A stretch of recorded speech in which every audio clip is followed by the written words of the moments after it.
Hello and welcome to the Looming Dread. It's been a little bit. Things have come up. Things have been busy, as it often do. I did Pelicon, which was a Pelgrane Press based online convention, and that was interesting and fun. Had some cool stuff there. Played a lot of different games, and of course, I'm back with the crew, and the group is heading to the Cogworks, the place that is kind of dominated or controlled by the Foreborn, because there is some kind of lich. There's a lich in that area, and he's causing problems. And only people who can deal with those types of things are who we have here. So let's give a nice quick introduction. Mega, introduce yourself. Who are you? Who are you playing? And what has your character heard about Foreborn? Or has your character ever encountered Foreborn before? Hello. I'm Mega Draco. I'm playing Raphael Blackhand, the Paladin Necromancer. And, yeah,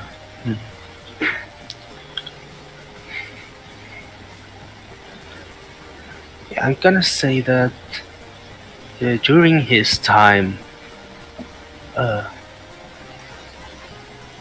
Foreborn were very rare, and very many of them around. I mean, there's still not that many of them around, but even less. And so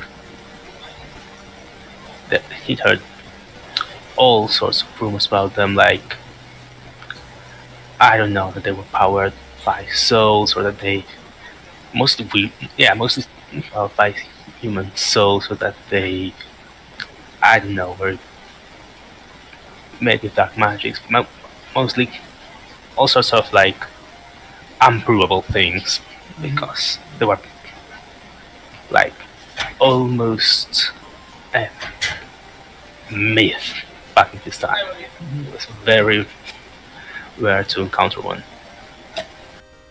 That's very true.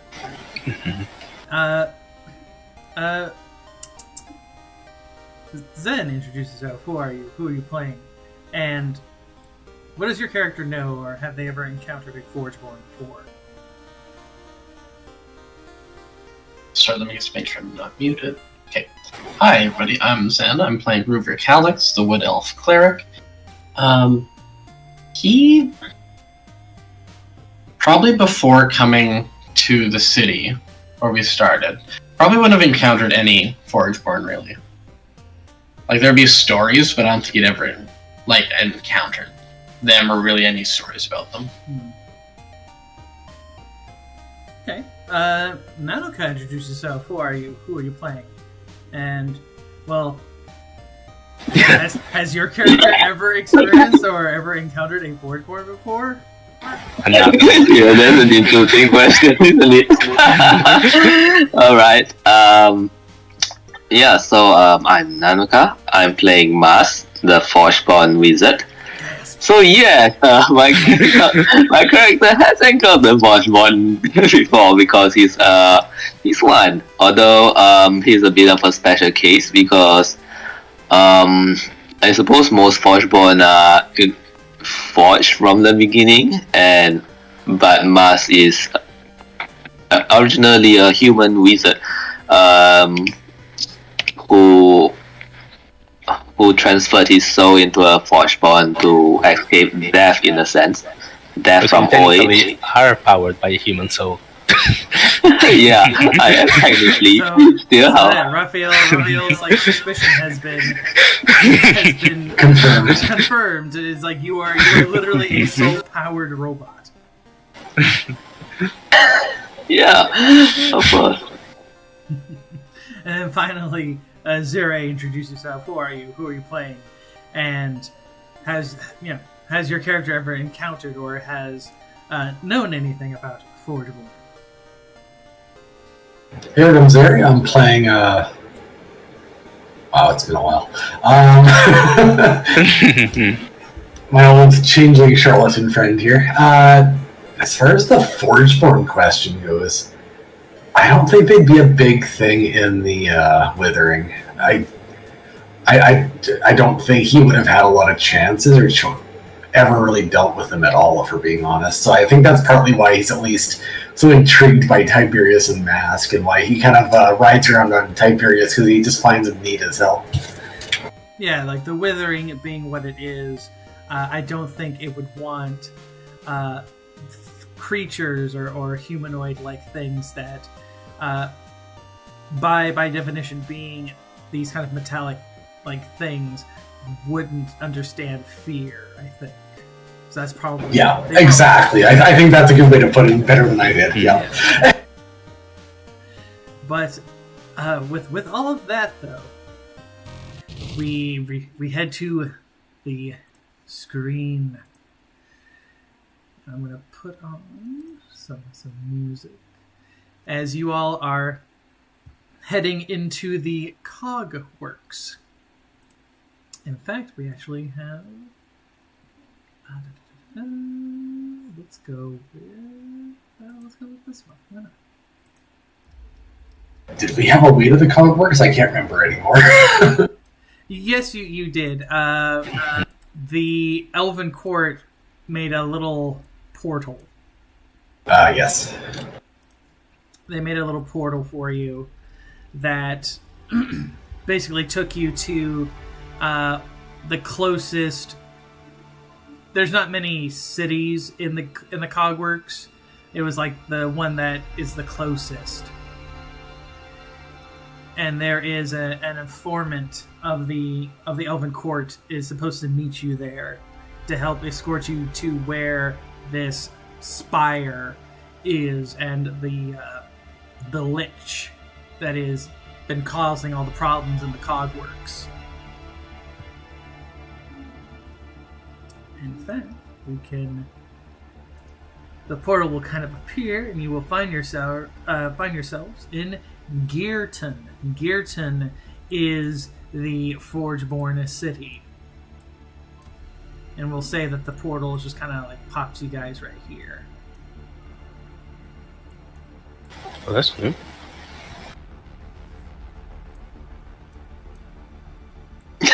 Grumpy Foreborn. Indeed. Quick, hide behind Mask. We're gonna get murdered.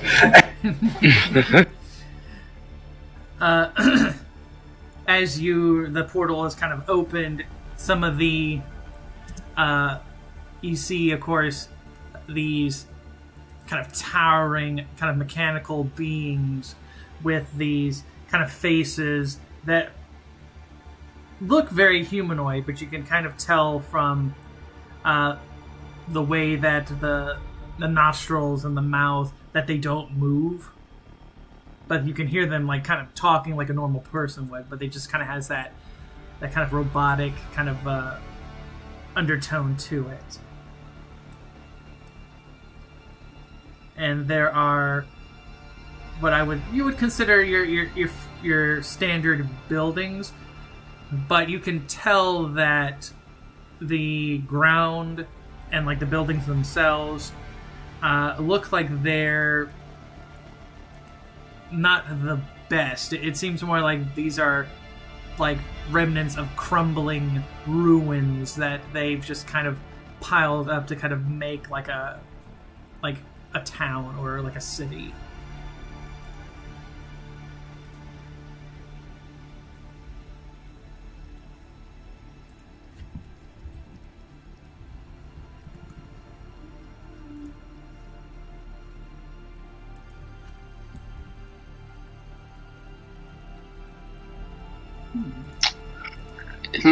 I thought they would have been a bit more meticulous than this, to be honest.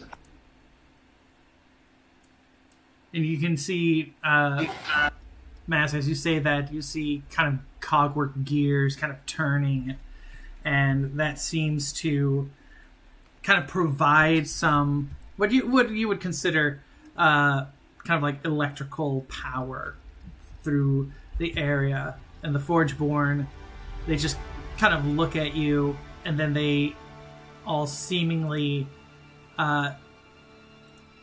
they all seemingly just go about their business.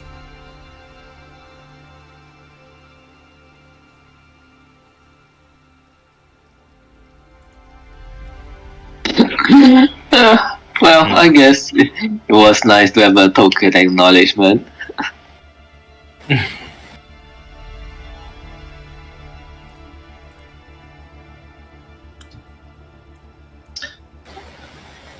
Seems that I didn't get. Seems that the token for the Forge one you're supposed to make did not come in. It's okay. I will make one now. You would have been told that Mordred, which is the Forgeborn that you guys are supposed to be meeting, Forgeborn, because of the way that they are, they're what's the proper word for it? They're more kind of androgynous, like those. Of course, like those ones that you see there in the ones that you see there on the screen and such. Yes, they look like masculine, but really they're meant to be androgynous. You're not really supposed to see what type of gender they are, since they're they're robots. Right. Generally genderless. Yes, genderless. Fair enough. Yeah.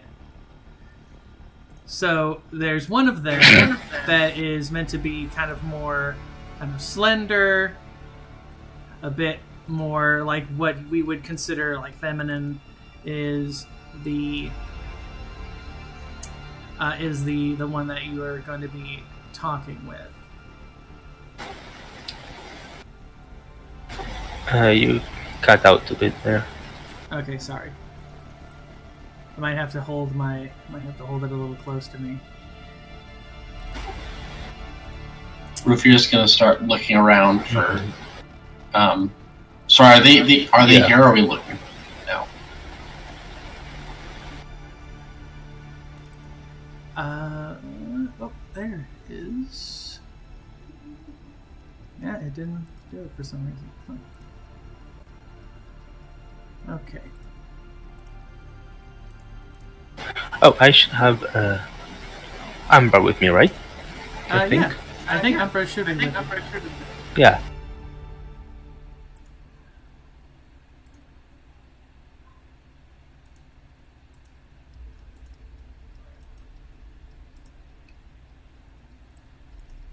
Okay. Oh, also, let's start by doing this. Yeah, do your icons. And, Okay, Station's Templar and Star Scryer. We got two. Nice. As you all are looking, you notice, kind of coming from this direction, a more feminine-looking Forgeborn, and they seem to be more quite interested in you. And it comes up to Tiberius and begins kind of speaking. Mask, because you are a Forgeborn, you would know this as well. The Forgeborn kind of have like a secondary language. It Binary. Yep, it has a binary language. Binary. But instead of ones and zeros, they say like kind of various little runic words.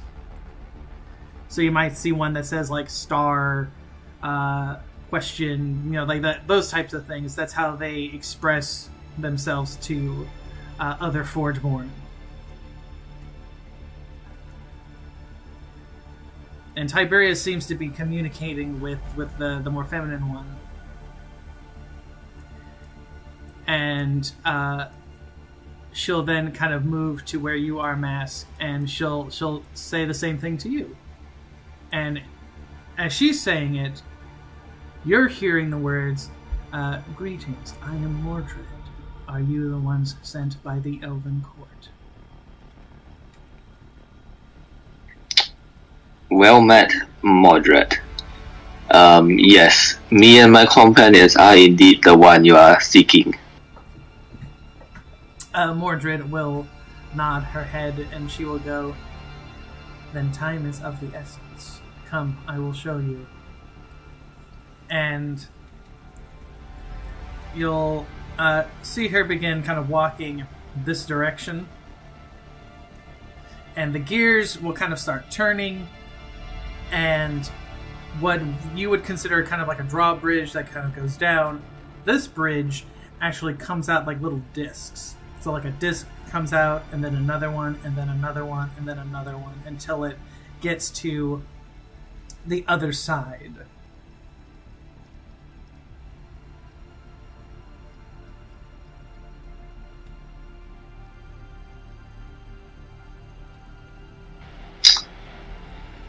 Well, my friends, it seems that we have our contact. I translate what she says just so there isn't a bunch of us beeping at each other, or the fleshlings are like confused. As you say that, Mordred will kind of say, "I can also speak common as well, but I find it." I just couldn't get your accent. Sorry about that. She goes. It is quite all right.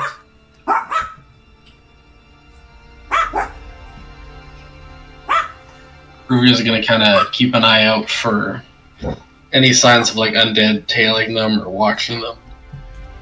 All right, give me. Oh, I'll do that too. I have.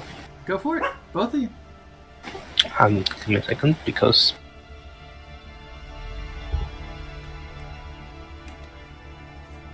I have advantage on it. So.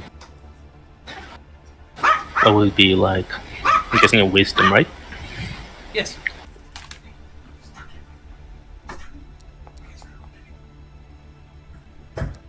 And with advantage, so let me just roll it again. Mm-hmm. Oh, there is a battle for advantage here. Yep. That's better. Okay, so, Ruvir, Raphael, how are you trying to sense the undead? Are you kind of just using, like, senses? Is it more like a gut feeling? I'm using like the divine senses he has, like through magic, to feel like the perversion of divine magic. Mm-hmm. Yeah, something similar here. That's where the advantage comes from. You do feel that sense of the undead is kind of looking at you.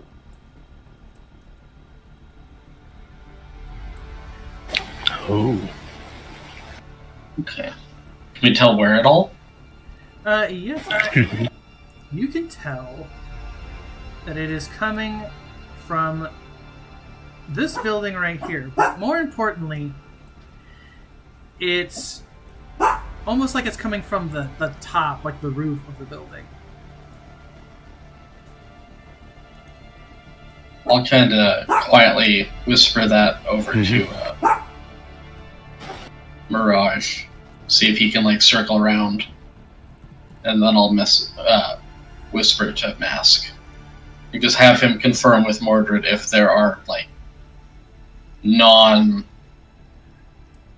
if they're regular undead citizens or if it's like not something they would expect. So are you saying are there undead in the city?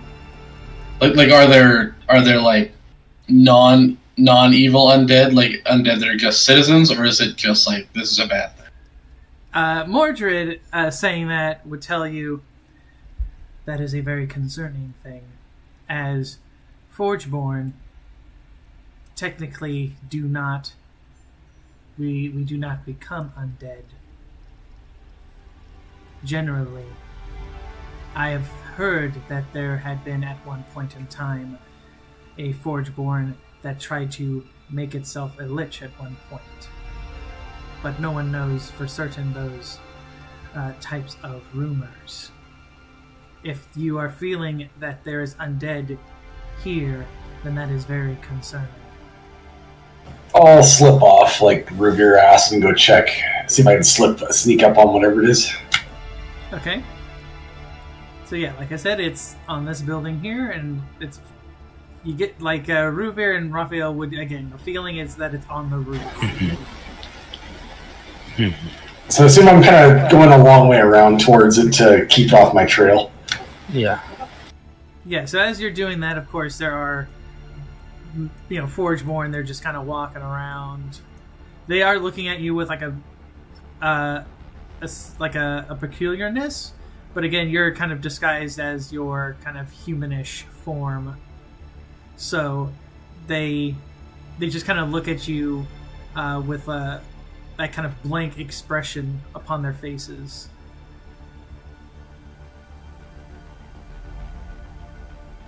So I'd be going down to this one and then climbing up the side of the roof and running over to see what's up there.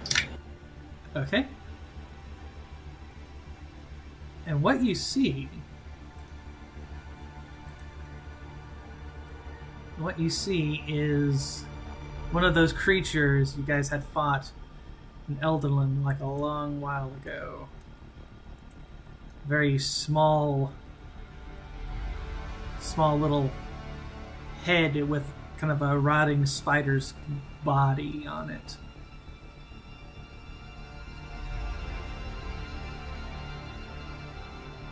I'll grab my, what do you call it, sleeping bag thing. I'm going to throw it over and just pull it back towards the party as fast as I can. Hopefully before it can right itself or do anything else. Yeah, so as you grab it, you just, doing that horrible thing that happens when you get something in like a bag. And just run. Yeah, it kind of screeching. The Foreborn are looking at you again with that blank expression, but you're feeling that maybe they're kind of going, what the fuck is this person doing? I was going to say, as I'm getting close, I'll basically throw it to Raphael, because he's going to be the best one for it, I feel like. Sorry, hold on.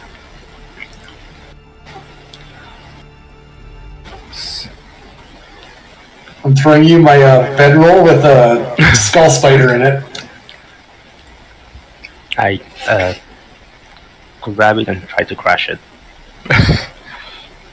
I think we were trying to get some information. That's why he didn't. I don't know if he can get information out of it, but I thought he'd have the best chance. Oh, okay.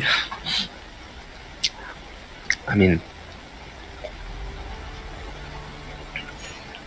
I don't think that's choosing trying. But... I was going to say, if Raphael would just kill it, go for it. I just wanted to catch it so we could see what it was. Yeah, I probably just kill it. Okay. So as you like you're crushing it, you just hear the skull kind of like laughing at you as you're crushing it, and then it just kind of releases kind of like that, like a death rattle as you kind of like finish just smushing it in that bag.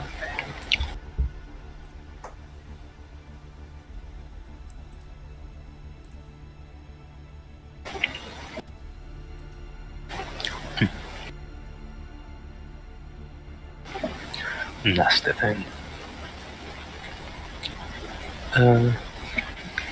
Kind of like try to see if I can I don't detect anything particular or the magic that was animating it. Sure. Right. Are you trying to find like a signature? Yeah, signature, some sort of clue as to who it might be or like what specific kind of magic they used. Okay.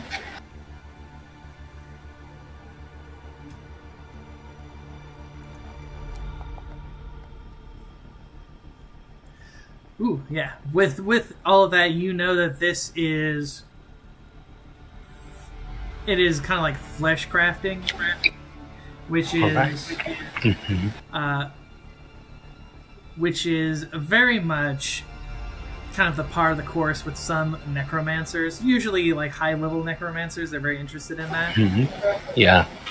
The thing that concerns you, after you kind of squished it you notice that the spider legs, while they're again look very much like a spider's legs, it kind of has that, the feeling of like the spider's kind of the exoskeleton and such. As you crushed it and you kind of like spill out its body on the floor, you see that there is kind of steel kind of mechanisms inside of it, and the blood that kind of gushes out of it, it's a mixture of oil and like kind of like an embalming fluid. It smells disgusting. Right. So you probably owe somebody a bag.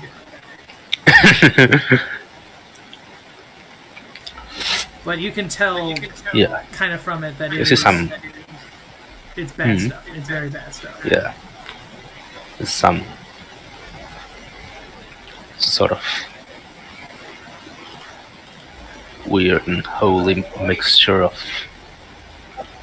human flesh and mechanical parts, which, to be fair, fits with the person we're looking for.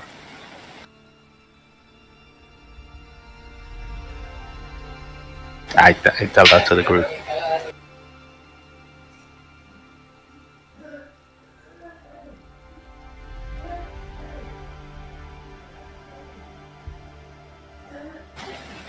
That's unfortunate. Any way of tracking down where it came from or why it's... Well, it's probably watching for us or other things, I assume. Actually, would they even know we were coming here? They probably wouldn't, necessarily.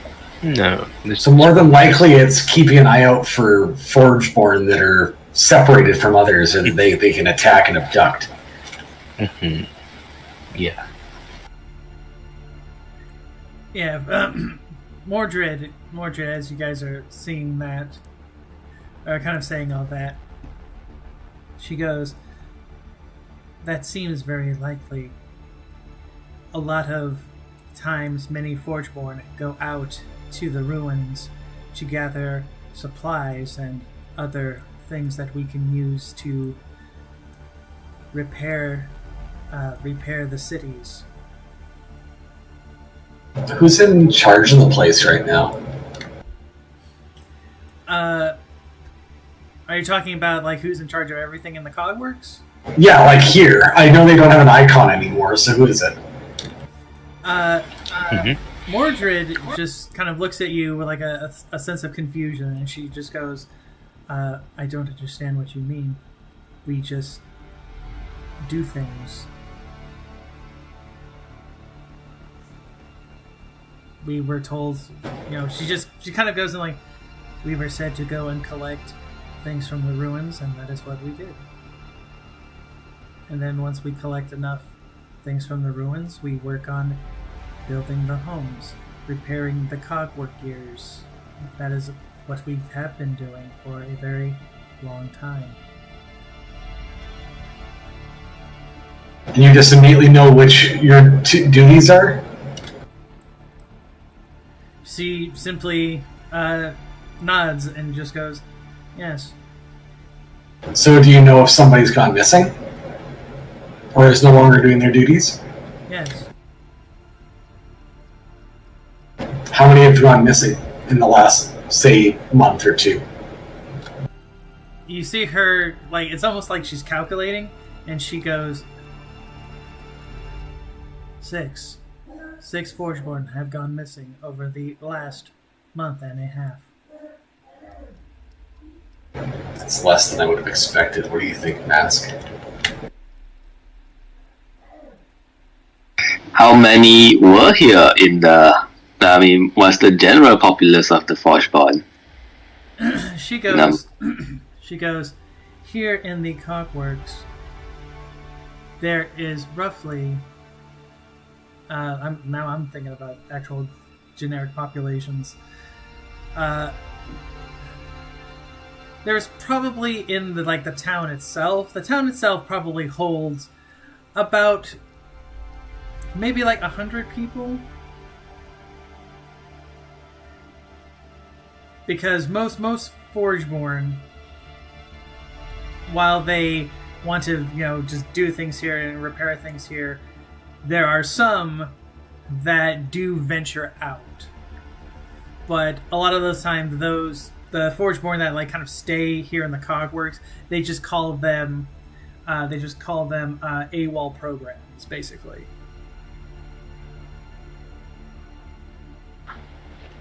Yeah, I guess Mars is gonna say something along the lines of, well, 6 out of 100 is actually statistically pretty significant. And she goes, and that is, of course, taking into consideration that those are the 6 that only came from this town.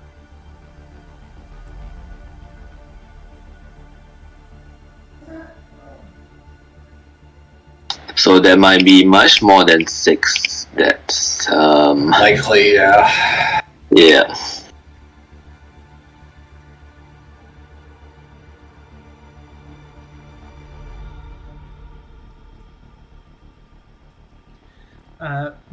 Mordred will say, as you all are kind of thinking about it,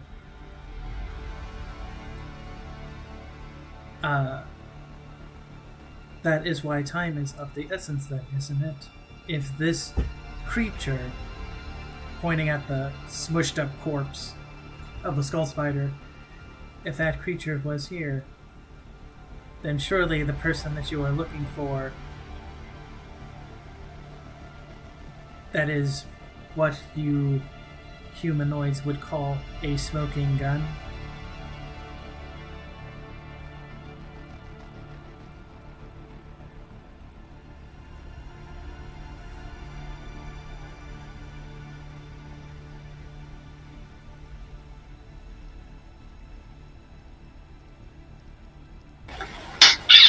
Shall we make a stand? It's definitely not great. Mm-hmm.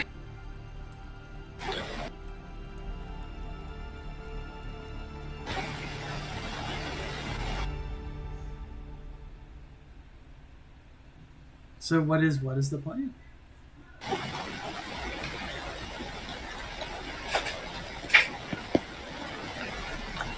Where were we heading before we spotted the skull? You were heading out this way. The drawbridge and such is down to let you guys walk out of the town.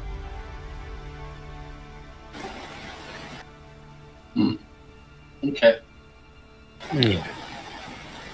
I guess we can continue that way. Mm-hmm. Okay.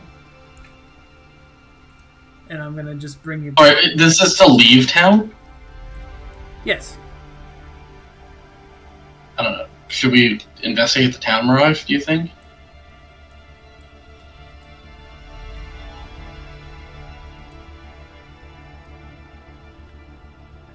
I don't think what we're going to be looking for is in town here, unfortunately.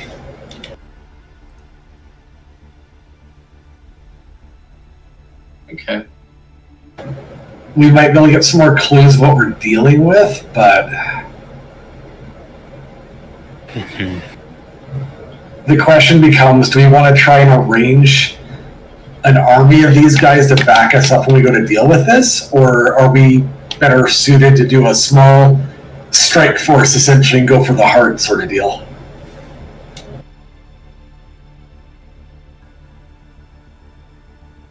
Or both. I don't think there's enough in this town to do that regardless, though. Yeah. Mordred, are you guys saying this out loud, or is this more like? Oh yeah, I would just be saying this out loud and saying to Mask, this is how we can address this. They seem to be able to talk to each other anyway, so I'm assuming they must have some communication with other locations. Mordred, as you're saying that, Mordred would tell you that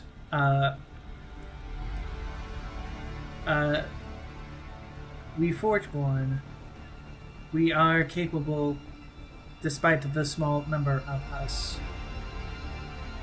That is why the Stone Czar always makes it a point to keep us from expanding out of the Cogworks.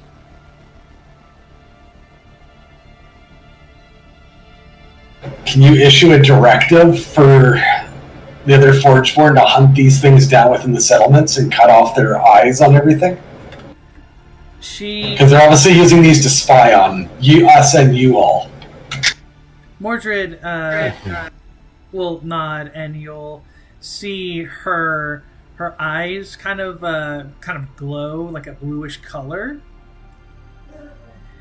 And as that happens, you'll see like Grumpy over here, his eyes will kind of glow a little blue, and then this one's eyes will kind of glow a little blue, and then they'll start kind of walking to other ones, and they'll start doing the same.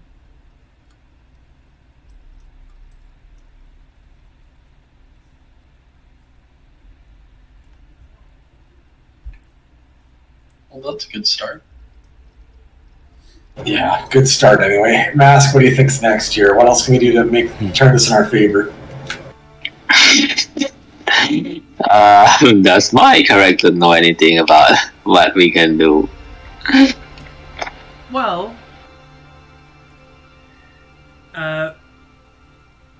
mostly like what you're having Mordred do right now is probably the best thing to do, just to get the Forgeborn kind of like aware of this, because like machines, they just do the thing that they're programmed to do until you say, here's problem, fix problem, and then they go and fix problem.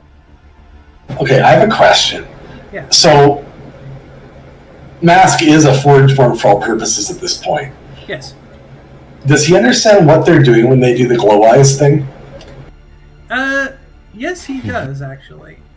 So he's a powerful wizard that's a Forgeborn as well. Can he potentially do it as a mass message to all of them or coordinate their efforts?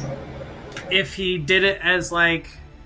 I'm thinking ritual or whatnot, but like, yeah. No, like definitely as a ritual, or if he wanted to burn an icon dice for that, he could do that very easily. Like Mordred, obviously because Mordred is connected to the Elven Court and stuff, she's a little bit more important than everybody else, so that's why she can kind of do that. Maybe it has something to do with what the Elven Court uses her for. Who knows? But like Mask, yes. Like if Mask wanted to do like a big mass message thing to all the, available Forgeborn communities here in the Cogworks, he could do it. Alright, are you guys open to an idea, Mask? Or are you open to an idea specifically? Yeah, sure. Okay, what about this? What if you and Raphael work together to basically do like a sonar ping to basically get them all aware of the issue and potentially highlight the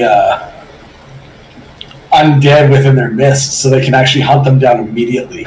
Because Raphael can detect these things within his radius. But if he connects it with you, that can kind of like circulate that out and basically create a web amongst all the Warforged, you might be able to do this in one shot really fast.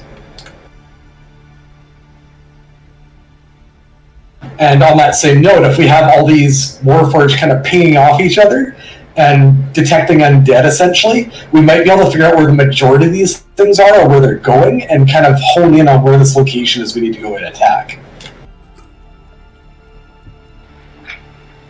That might work, and I do have a resource to use just to burn on this. Mm-hmm. Okay, who are you burning? I'm burning the Star Scryer because I sort of assumed that as her job to scry things, she probably has to make some kind of mass proclamations after her scrying session. As I said, that sounds super fun. Yeah, so like Mars is gonna tap upon that sort of magic to also use it as a mass messaging magic tool, I guess. Okay. Okay. So let me roll a 1d6, I guess. High numbers are good, right? Yep. That means that there is no complication. So, and you're not doing it as a ritual. You're just burning the icon point, right? I mean, fictionally, I guess we can do it as a ritual, I suppose. Sure. But it's more narrative like ritual than like an actual ritual. Yeah. Sure. So, you kind of meditate yourself, Mask. You kind of reach out to the Star Scryer. You feel her magic kind of flow into you. And your eyes, as you're kind of like sending out this message, it changes from blue to green. There's yellow, red. You literally become an RGB keyboard.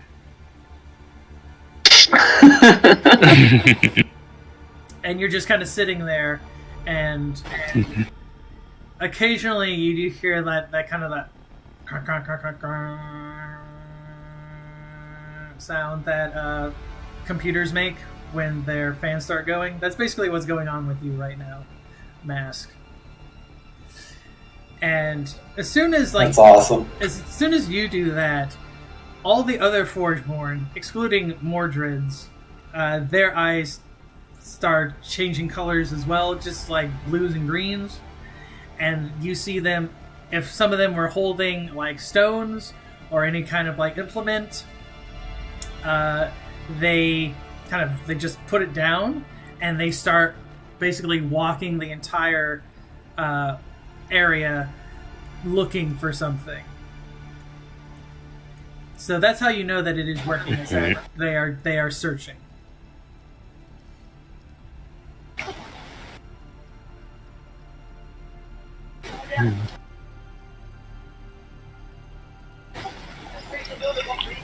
Fantastic. Looks like it works.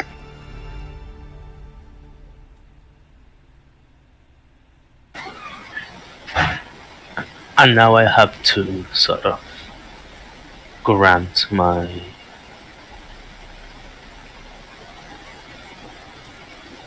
powers of under-detection to him in order to boost them, right? Yeah.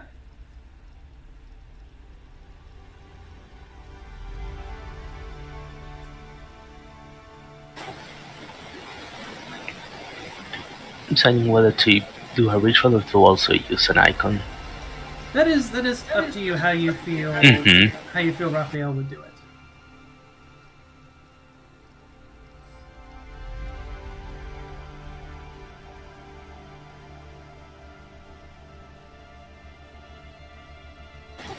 You know what? Let's just go all in on the Star Scryer here. Makes sense to me. Perfect.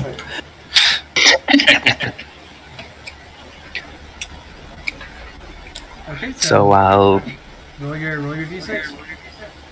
yeah. So I'll put a hand on Mask's shoulder and sort of focus on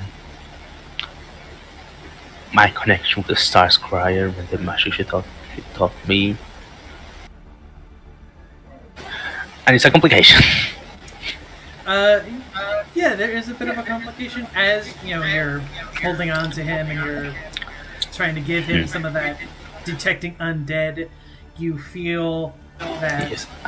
you kind of have to push yourself to kind of harness that magic. While the start, you can use magic, but again, yours is kind of like undead. Yeah, it's magic. different. So it's different. So you exert yourself a little bit. So we'll do. So as you kind of like exert yourself, you kind of feel like the magic kind of like hits with you. So you take like 8 damage from it. Okay. But you kind of take you're kind of like a back and forth with it. But then you kind of push through. And Close to Champion of Pain now. yeah, exactly. And so, as you kind of pushed it in to Mask to detect this, and Mask's eyes kind of gray out as if again your detecting undead magic kind of activates, and Mask, you start seeing like locations kind of almost like a sonar kind of pinging where there's undead, and in fact, I'll put us back on the world map for you guys. So, just kind of scoot you. So, like Gearton is here, like it's right here. So the sonar, you're seeing pings here. There's some pings here. But the thing that, again, is very concerning is you see a lot of pings where these ruins are.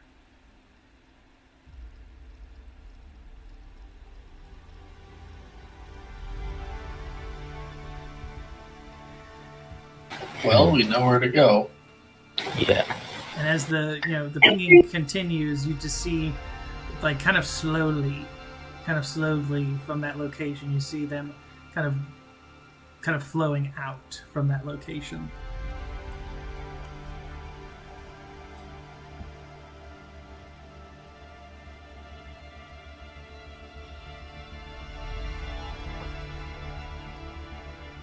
So, are you guys ready to go? Yeah, I think so. Yeah. Yeah, fine by me. Mm-hmm. Okay. And so you head from the Cogworks, from Gearton. As you are kind of traveling, Mirage, because of your connection to the Elven Court, this is something that maybe you would probably know about to much more detail than everybody else. During the Foreborn rebellion that happened, as you all would know, Foreborn used to be under the control of the Stone Tsar and the dwarves. They were used as soldiers. They were used as they used them for like mining equipment, basically having them go into places that dwarves couldn't safely go down into because of those types of things. Then many ages later, the Clockwork Queen came into being, and she led a rebellion against the Stone Tsar to essentially free her people. Right. Now, Mirage, you know that the Elven Court participated in that by giving the Foreborn supplies. Oh. They essentially supported the Foreborn rebellion because, one, it helps reduce the power of the Stone Tsar, who they were in conflict with at the time. And they felt that if they had, it would make them another kind of trading partner, someone that they could do business with, if the Foreborn could be free and do their own things. But because of that, the Stone Tsar kind of reluctantly gave the Foreborn their freedom, gave them this thing that used to be an old kind of dwarven mining colony. But because of that, the Stone Tsar perhaps, again, just wanting to kind of keep the Elven Court from what they desire, they basically smashed up everything that the Cogworks had. So the towns, the mining equipment, the gears, everything that the dwarves had was smashed to pieces. So now basically the Foreborn, they are free, they have their own country essentially, but they have no means to improve themselves.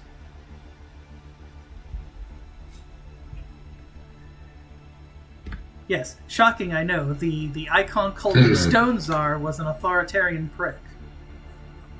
Yeah, go figure, eh?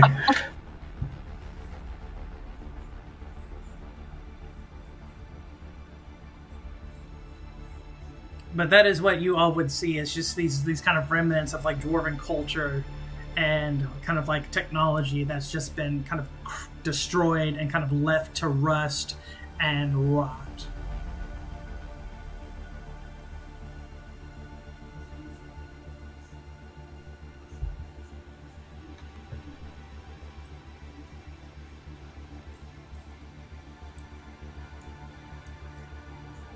What do you all think as you're walking and traveling, and you're starting to get closer and closer to that location where the weird undead are kind of flowing from? Ruvia's just wondering, basically, if they're going to be able to save any of the Foreborn that are in the... like, that we're gathering from those ruins. Or what exactly the lich is doing with them.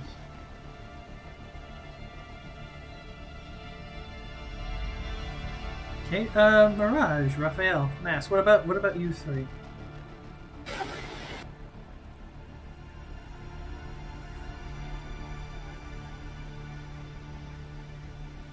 I guess Mars will be like the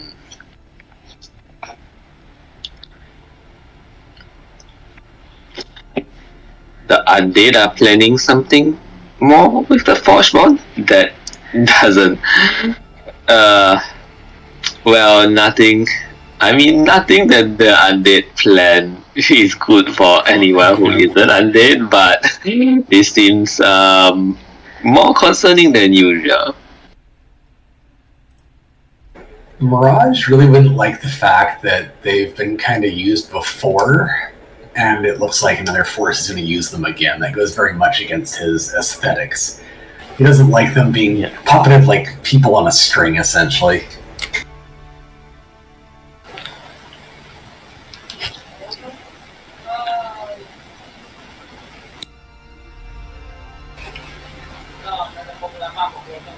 Raphael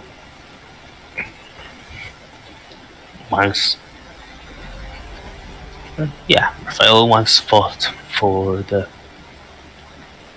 liberation of the souls used in necromancy, and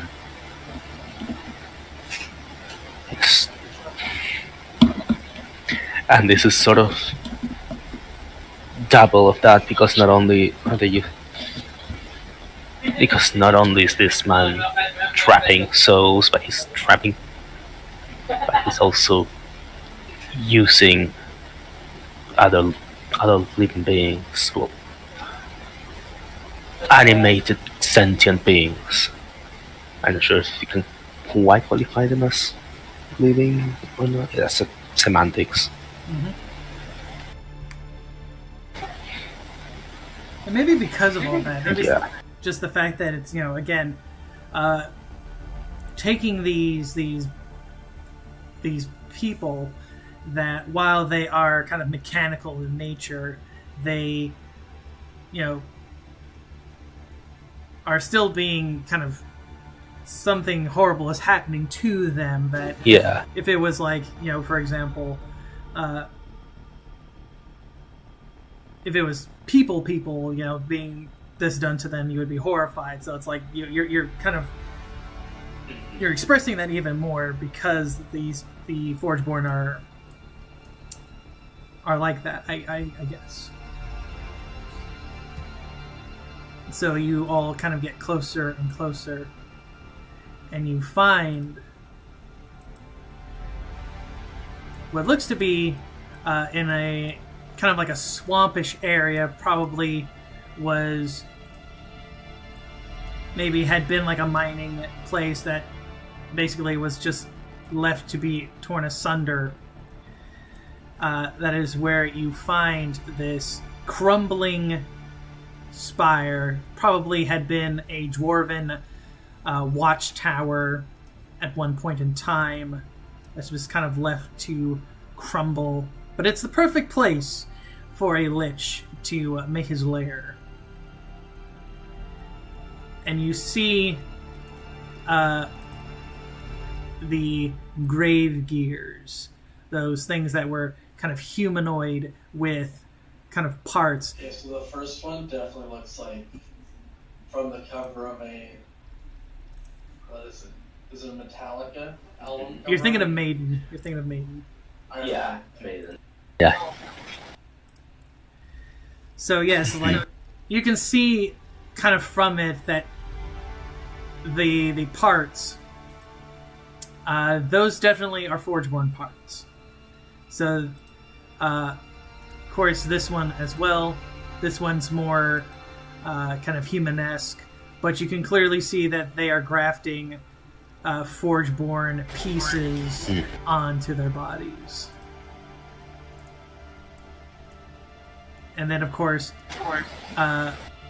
Mirage sees those ghouls that you guys fought in Eldolin. That looks even more like a Maiden cover. Yeah, it's pretty cool.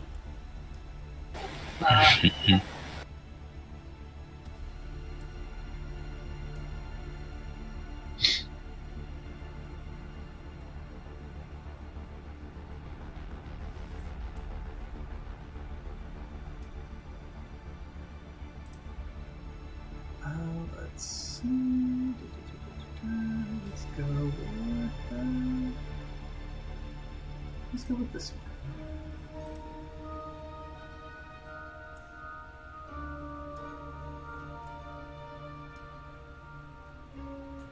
So what do you all plan to do? These things are seemingly they are looks like they are essentially guarding the spire.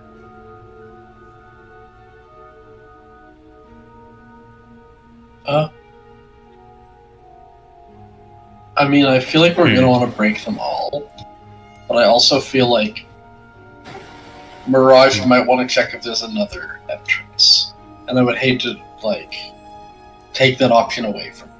So, Sure. I'll see what he wants to do first before I take any action.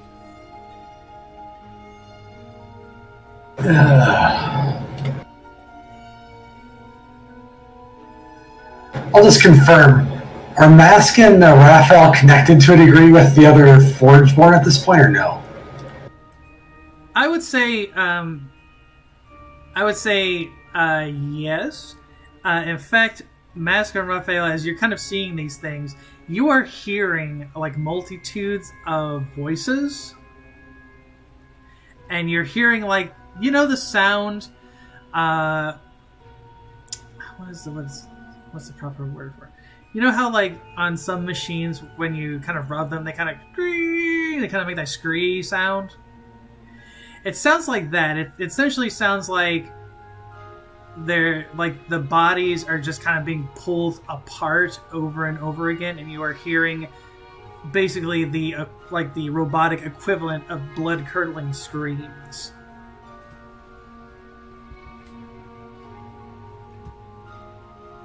Well, I was gonna ask if, when they have the connection with the Forgeborn, Yes. do they feel that they are in an alive at all or recoverable state at all, or just they're suffering? They are suffering.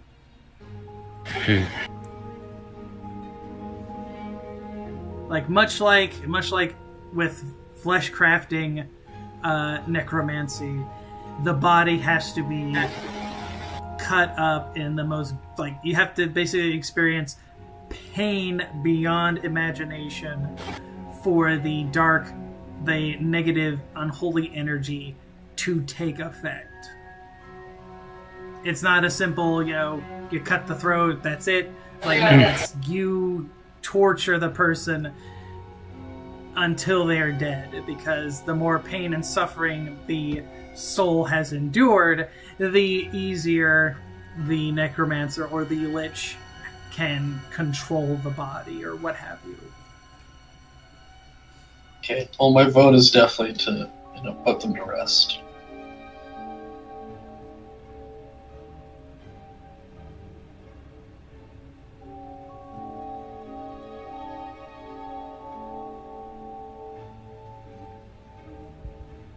Okay, what about Ruvir has expressed his decision. What about everybody else? What are you all thinking?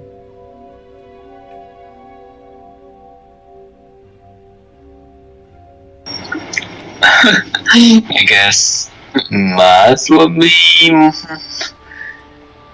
I suppose, like, he'll be like, we can't save them, putting them to rest is the only answer.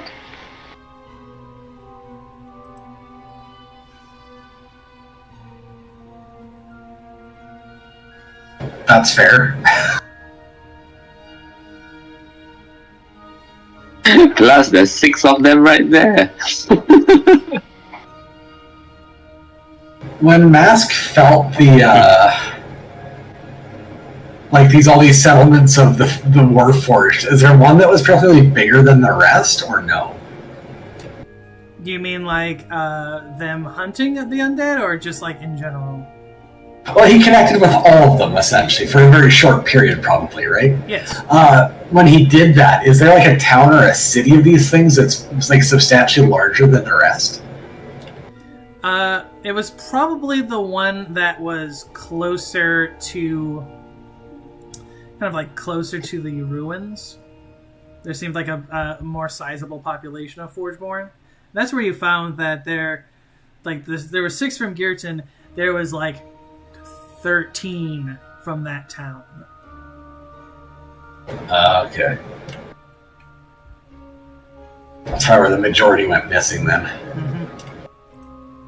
Probably because it was so close to those ruins. Yeah, it's harder for them to move it unnoticed or a great distance. It makes a lot of sense.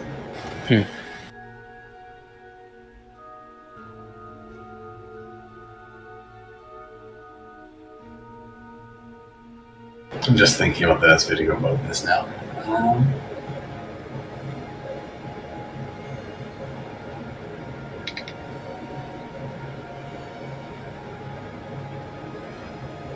Okay, so in my mind, they're going to be hunting down the things.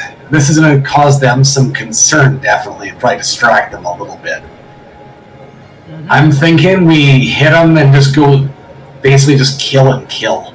Because there's potentially they're in a distraction right now, and they're potentially thrown off by the sudden change in the Warforged's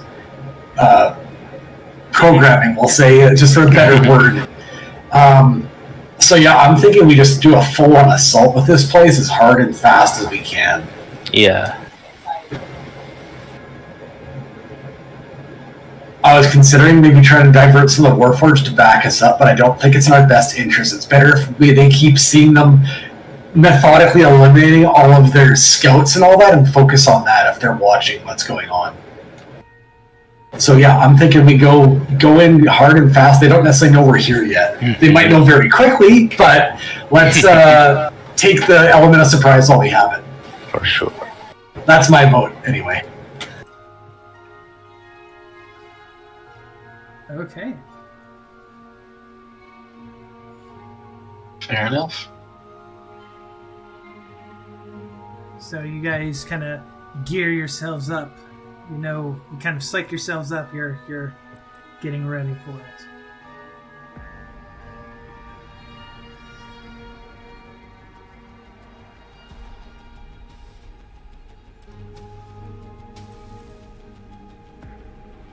And it's at that moment where the various things, they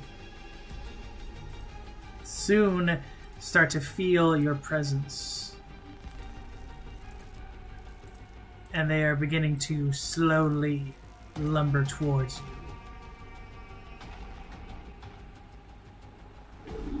you.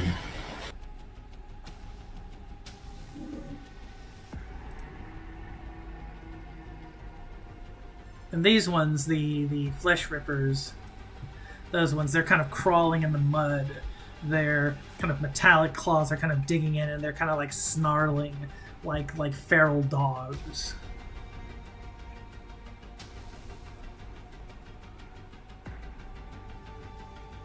Oh no.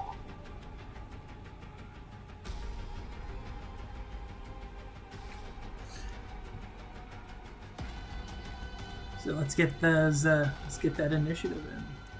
You want to hit them hard? You gotta get yourselves ready to fight. I'm gonna not use my initiative item right now. Okay. Just gonna make sure it's not coded on. No, Okay. that's good.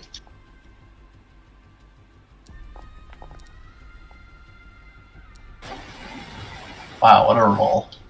Nice, okay. Definitely one of the rolls of all time.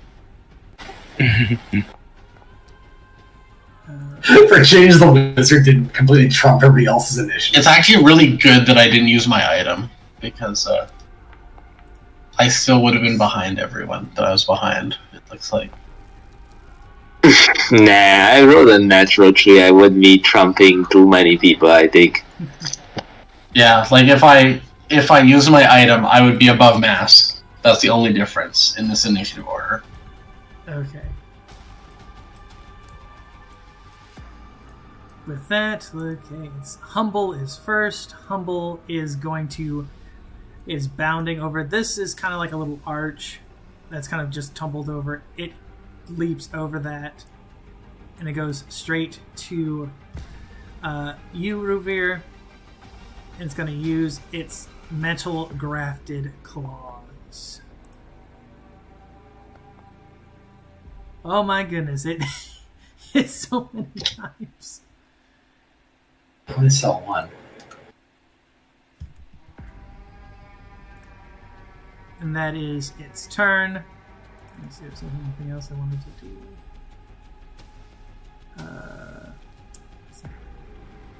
Okay, that is its turn. Right, Mirage, it's your turn. I mean, it came right up to us, so we're going to have to deal with that first, probably. So I will start with... Well, let me apply the conditions to myself for some reason. I'll have to activate the hidden dagger so I can make an immediately quick action attack on it. Okay, I got the ongoing on you, but not the vulnerable for some reason. I think it's because it's still coded to when he's vulnerable.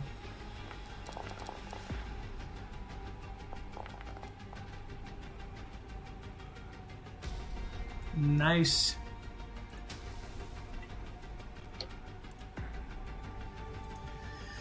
Oh yeah, it is still doing the same effect for the vulnerable. Okay. So that hurt it pretty bad by the look. Let's... Let's see how we can do with... I'll use my standard and illusionary blade attack on it. Okay. Oh, maybe not. Oh, yeah. Never mind, that still hit. Yeah, I think these guys are only level 5, so they should be pretty easy to take down. Yeah. Okay, that's one down. I am going to have a quick action left. Let's see here. We're going in hard and fast. Let's go in hard and fast. I will activate once I remember where the hell I put it. I will hit for all of our allies, Apathy Beyond Agony. So everybody can get 8 temporary. Wow, that was terrible on the roll. Terrible. Okay, but 8. That includes Umbra, I believe, as well. So that should be everybody. Yep. That is all my actions. My turn is complete. Okay. And then we'll turn to the other Flesh Ripper. And this Flesh Ripper, smelling that Ruvir had been marked, it's going to rush to him. Raphael, if you want to intercept it, you are more than welcome to. Yeah, for sure. Okay, so you just put yourself just scoot yourself right there. So it will try to slice you with its claws.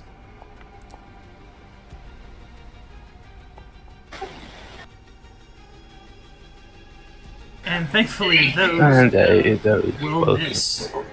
Raph, you have some damage on you and no temporary hit points. Is that right? He did get Yeah. he did get hit for. Oh, he did. Okay, I missed it. Yeah. I mean, Hey, you Wes. just add the temporary, but yeah. Mhm. I added it for him.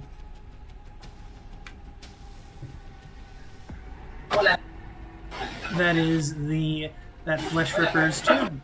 It is now Shot Grave Gear. The Shot Grave Gear is going to clank itself in the mud to right here. And it's going to try, I think it's close enough that it's going to try and hit Mirage with it. Its attack.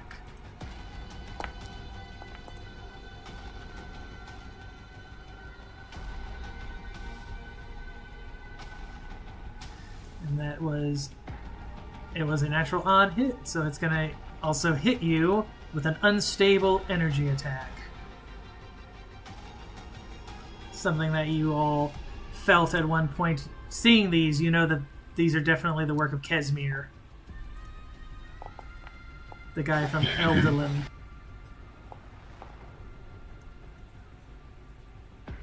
And somebody who got critted. Is that Ruvir? Oh, that's because of the vulnerable. That's why. That's technically not what vulnerable does. Yeah, that's what warning vulnerable does. But it wouldn't be. That's not how it is in 2e. So don't call that a crit. So it's still negative energy.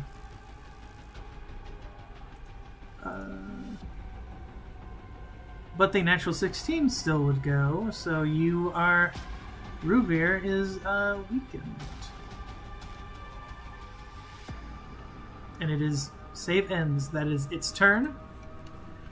The other grave here is going to go.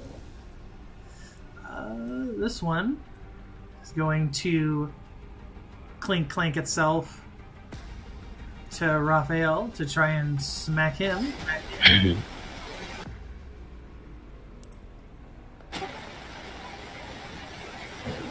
Oh, double sixes. Yep. So that is you're good. It just clanks against your armor. And speaking of armor, Raphael, it is your turn. All right. Well, I mean, I think there's really only one option here. Oh no. Declare your allegiance to the Nightmare Lord and betray your friends. I'm assuming these have less than 150 HP, right? Yes, they do. Are they all nearby? Or are these too far? That is too far. That's too far. I was gonna say stride to the middle. Yeah. But If I... this one, that one, and that one, they are nearby. Alright, it's unlikely I'll roll a 1 in 4 chance of wasting a target. I'll do like so, and cast Turn Undead. Okay. Exactly 3. Excellent. Okay, that's not great. That's even worse. Oh god, I know they have dice. That's a lot of dice. The dice are freaking out. Yeah, they always do this. Okay, I missed one. I hit one. So shocked is just dazed. Okay. And Optimistic. and I'm optimistic missed. Okay. And Anamuse takes 48 holy damage and is dazed. Okay. Both until the end of my next turn. Nice. Good move. Mm-hmm. I mean, I really wanted to see a natural 20 just nuke something from hell, but yeah. Yeah. Well, there's a lot more undead. So that might be a chance, that might be a chance. Yeah. And then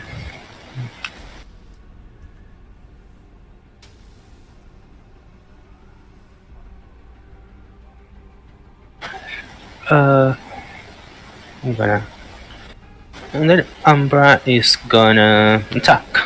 Okay.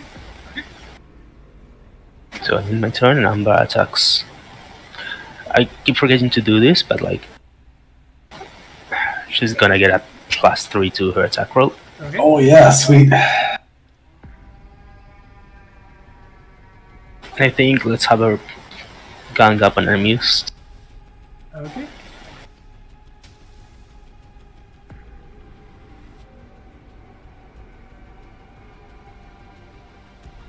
She rushes up, bites at his throat. Okay, let's see. Let's see what happens. That's gonna do it. Mm-hmm. Okay, 17. Nice. 17, and it was a natural even. Nice. A 1d3 nearby enemies in a group. Oh, well, we got 3 These are- right here. Yeah. Okay. I was gonna say, this is a giant cuddle puddle. I'm sure it's good. And canine howl. She lets out an eerie howl. Whew. Nice one. Something clicked, so that. That was a natural 20 as well. There we go. Okay, so it takes 16 damage, and the rest take 8, and the other 2 take 8. Well, Oh, those attacks are so much higher. well, that was overkill on the Nice. the ghoul, the flesh ripper. But everybody else, yeah, takes 8. Okay. 8.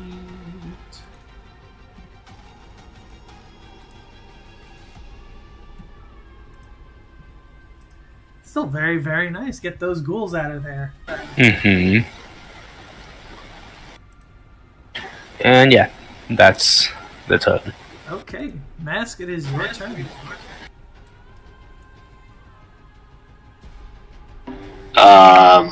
Okay. Well, most of the guys are dead now, so I guess We got 2 out of like 8. It's fine. yeah. Thank you for clearing up that. I guess I will just start using at wheels. I guess no need to no need to use my precious spell slots. Phantom Less. I'm Phantom Less, the closest one to us. Shocked. Okay. Yep. Shock takes 33. I think that might stagger it. Or will it? No, I don't think that'll stagger it. Nope. Almost. Tiberius turn. It looks like it hits. Yeah, for that 25. Sweet, sweet 25 damage. Right. That's my turn. It is, and they get to do the breakdown. Oh boy.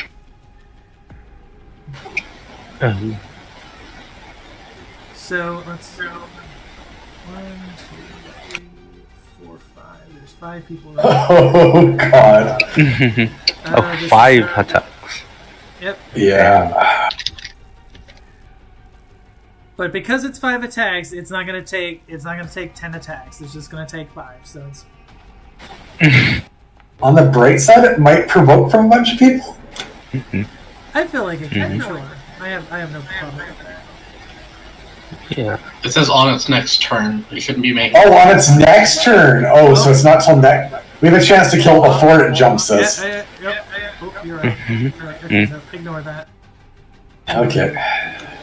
So yeah, you just see the grave gear start to sputter, and like gears are like kind of whirling. Anything else, Max? Yeah. No, that will be all.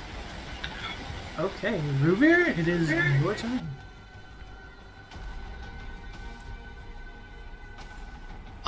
Can I use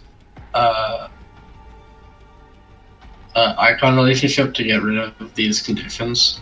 Sure. I'm gonna use the anti-Nightmare Lord one, because I think that makes the most sense. The Confessor? Or the... Oh, wait, you're using the No, negative... the negative Nightmare. Yeah, yes. That totally makes sense.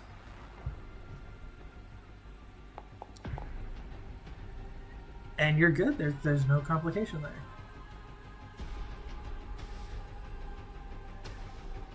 Oh, I see what I did. I had thrown. Okay. I don't want the Gravegear to go.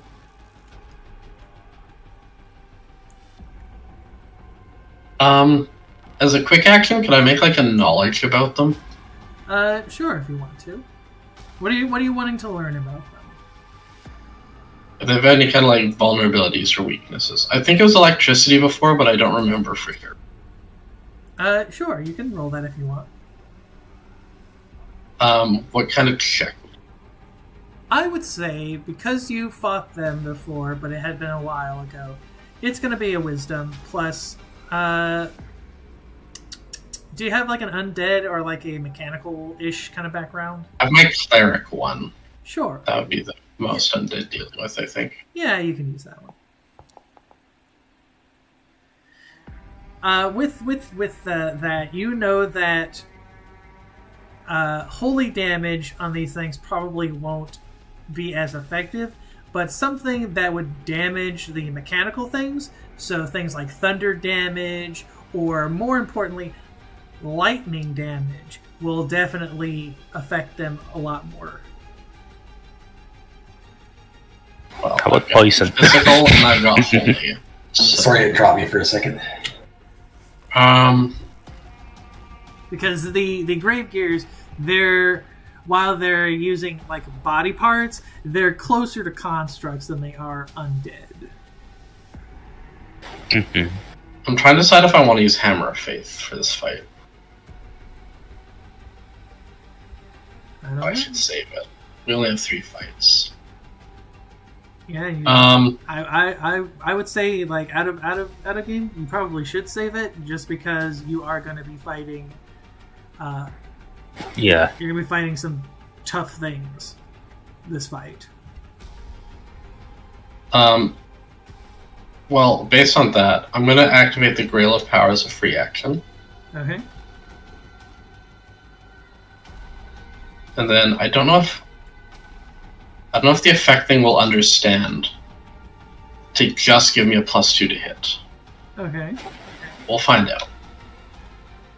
Because I don't want a bonus to damage. I just want to hit. Yeah, they should be able to set that up. Yeah, In the fact, just a Okay, 2-hit I bonus. see it. Okay. Okay. Hopefully this works. So I'm gonna do with my other quick action. I think it's a quick action. I'm using my move action to a quick action to activate the Dragon's Claw Gauntlet. Mm-hmm. And then I'm going to try and hit it with my scythe. And this is against MD. Okay. Maybe. Probably not. No, not even close. That's it's against MD. That might hit. It's against MD. That's that here's MD. The 17, yes, that will hit its MD. So that will be 37 damage. Okay, and I'm going to use my once per battle Domain of Strength auto damage or free damage thing on a hit. Okay. So 31 more damage. Yeesh, you guys want to overkill my monsters. My goodness. Well, I don't want it to take 4 to 10 attacks, preferably. Come on, you guys can take 5 hits. I'm with Zen there. Kill it quick. That's all my actions. I'm good. Okay. It'll be the other grave gears. Let's see. It'll be Grumpy Grave Gear. Grumpy Grave Gear is going. It is going to move itself to try and hit the paladin.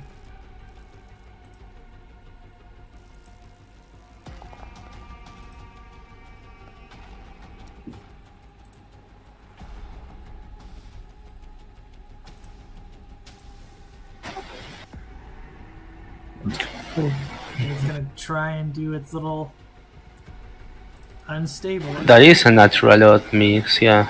Okay. Stable attack. Yeah, but it can only do it one time, so it's just gonna do it off the one that hits. Oh, that hit! I didn't notice it. Sorry. No, you're fine. My resistance doesn't quite hit that. Okay. So that one does 10 damage. Mm-hmm. Oh, sorry, to me, not to Umber. It did it to you. I do, however, resist that, and so I'm immune to the daze. Okay. And I take half damage from that. Okay. Then it is. Which one is it? Isn't that one? Humble, yeah. Humble is gonna try and. She's gonna try and get to everybody here, so that's gonna be her entire turn, is just getting there. Okay, Mirage, it's your turn.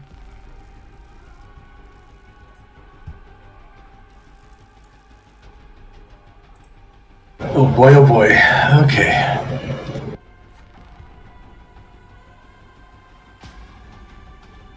Let me remember what I've got available quick.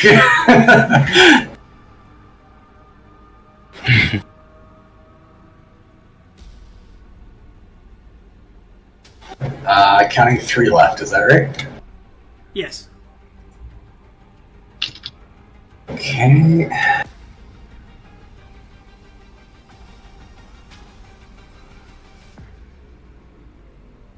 Let's start with a quick action for quick throw at the closest humble grave here. It's a good roll, that should hit.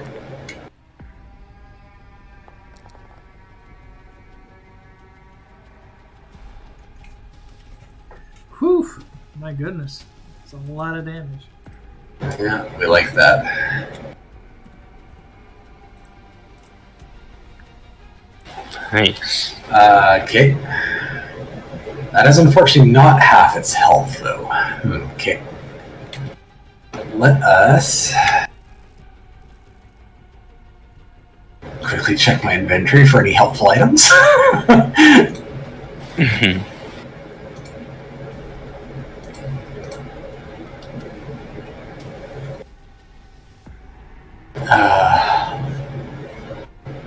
Okay, that's the one going after. Okay. Okay, I think we'll be okay. We're gonna give it a shot here. Okay, so and then Mirage will reach into his sleeves and begin hurling an avalanche of daggers at the enemies. Okay. And unfortunately, I hate to say it, this one will take a few seconds to roll. Oh, 20! Nice. I'm gonna guess those are probably gonna hit, actually. We'll see, though.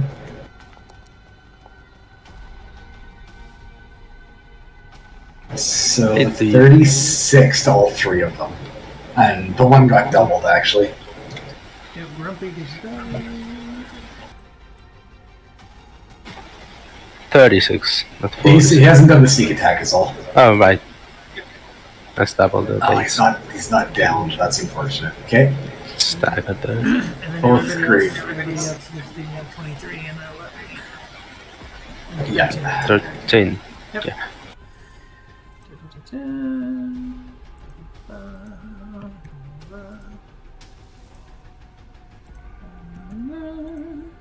This one, yeah, I was afraid of that. Okay, so we know that one's gonna start buzzing and whizzing. So the dagger that hit Humble actually had some poison on it. Okay. So we're at a 3? Really? There we go. Okay. Oh, 3 extra damage, I get some temporary hit points. Yeah, I could 2d10. Oof, that is painful. Yeah, that is very unfortunate. Okay, so I'm just doing a really quick check to see if there's something else I should be popping here since I have something. That one's near death. I think somebody else will probably be able to murk it, hopefully, before it goes.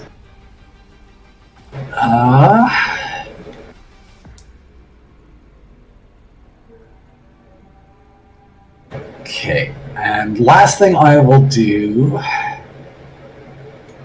I am going to activate my Tarnished Chalice.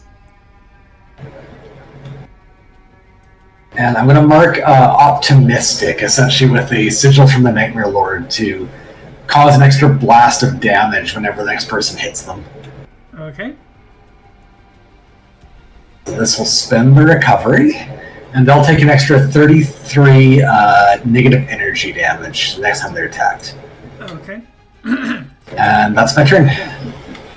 Throwing a lot of daggers and setting up some damage on that one. Yep. Next thing you targeted.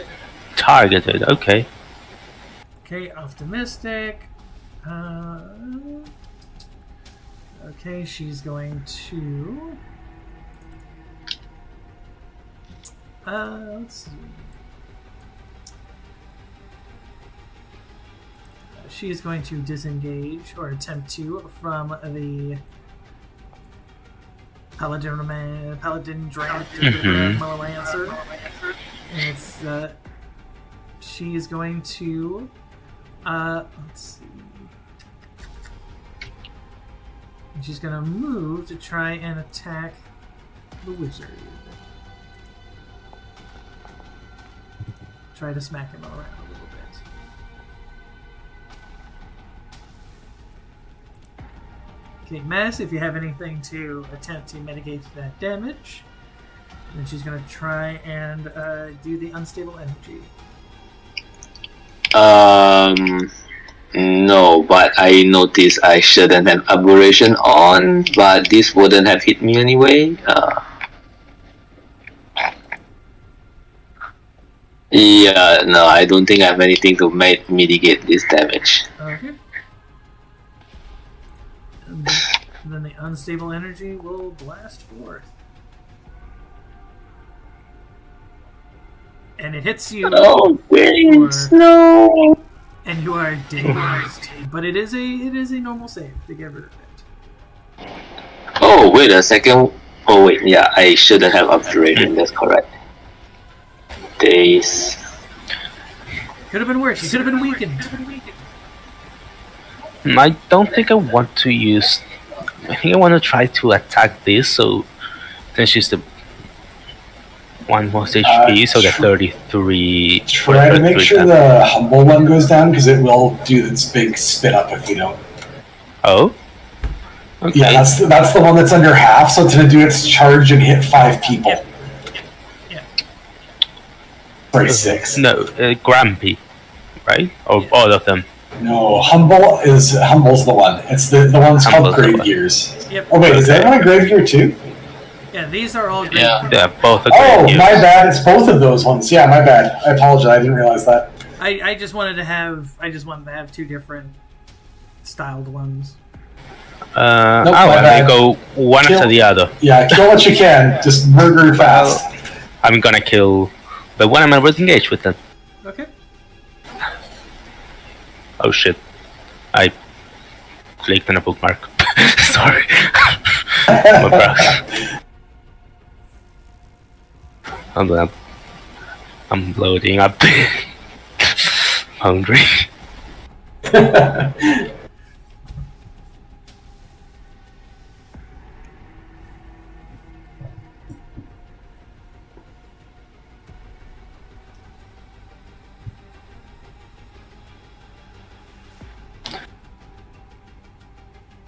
Okay.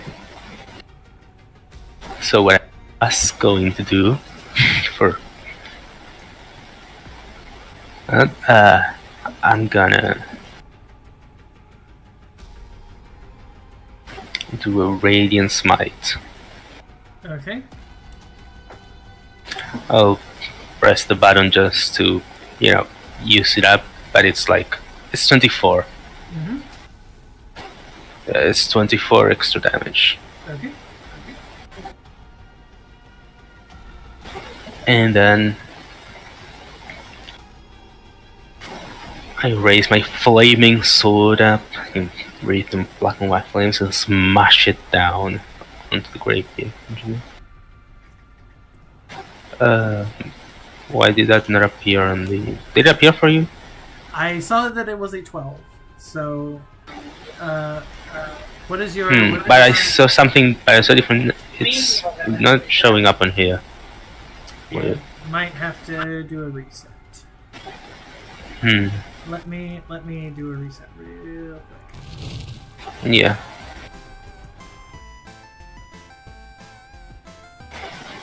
I guess it's not showing up for me either.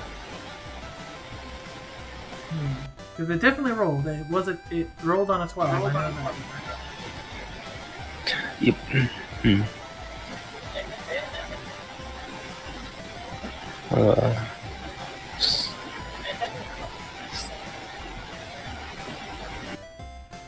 Let's try rolling again. Yeah, if you want to, just to see if it'll... Let me refresh myself. Yeah.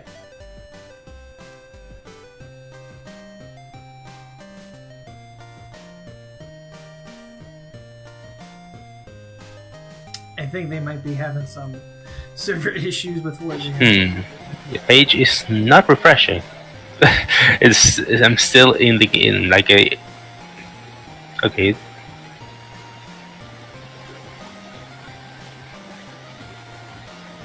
Yeah, might be.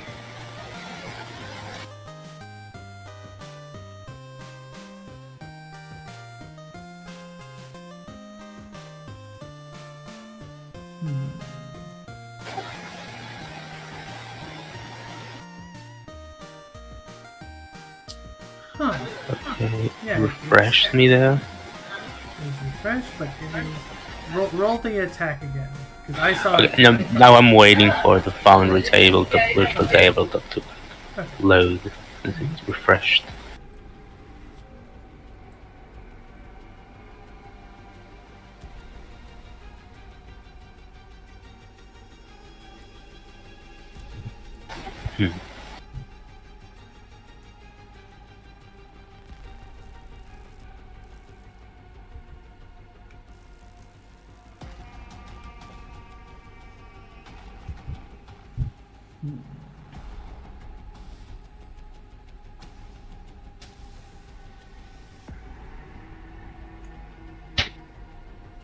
Is it still loading for you? Yeah, I can left and click on the bookmark, but like the main page, like rejoin instead, because it wasn't loading. And it's also not Okay, do you want me loading. to kick you for a minute and then go and try and do it that way, or do you want to just keep waiting? Yeah, kick me from the... Okay. Kick you for a minute. Good. I'm just gonna roll his melee attack real quick just to see if it... No. But this doesn't count. Roll it. I did roll it. But this doesn't count because that was me testing it. +7, +2. Why 7?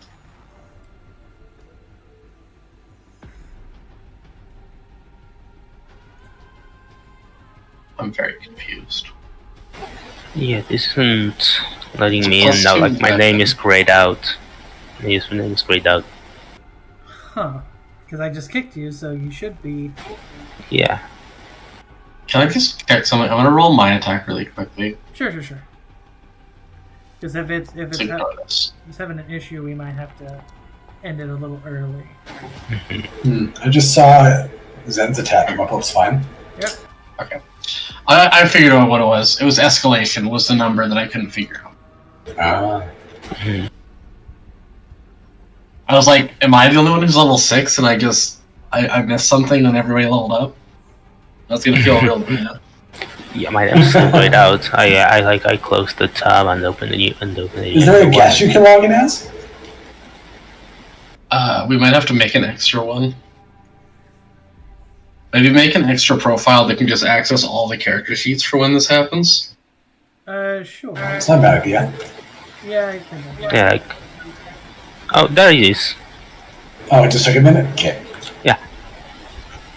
Yeah, You just said performance anxiety, I guess. Yeah, I think it was just a servers.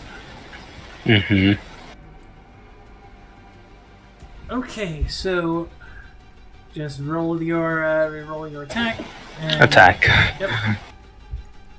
I tested it and it rolled a natural 1, but doesn't count. Mm-hmm. So if you roll a natural 1, it does count. So you can't blame it. Yeah.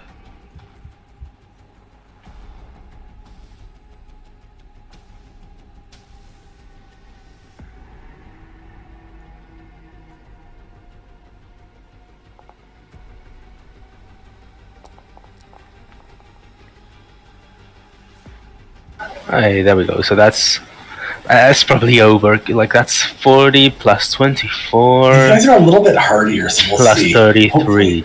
So how much is Oh, that? never mind. So 64 plus 33 from 97. Holy crap. 97 damage. With 30. Holy crap, how? Oh. The 33 from your thing. Oh, no, that was on the other one. Optimistic.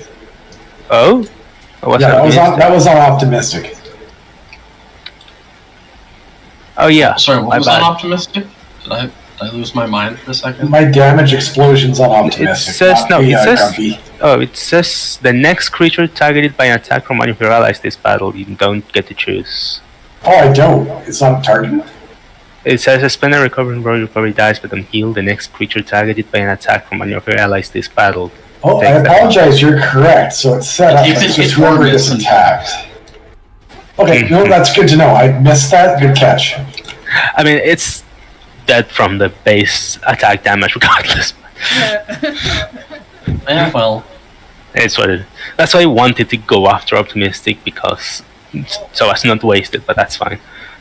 It's probably better to just kill this guy. actually, I kind Right, of want to leave that's optimistic up until we have our next set of turns because it's not staggered Yeah. right now. Yeah. I'd rather kill the one that is staggered before it gets to do its thing. All right. So I'm gonna. Plus, with Grumpy, with Graveyard, this Graveyard dead, you can, Mhm. you have more space now to maneuver. I'm gonna bonus action command Umbra. Okay. Yeah, Umber, get the kill. Umbra, yeah, it's gonna go after the humble review. Bark, bark, bark.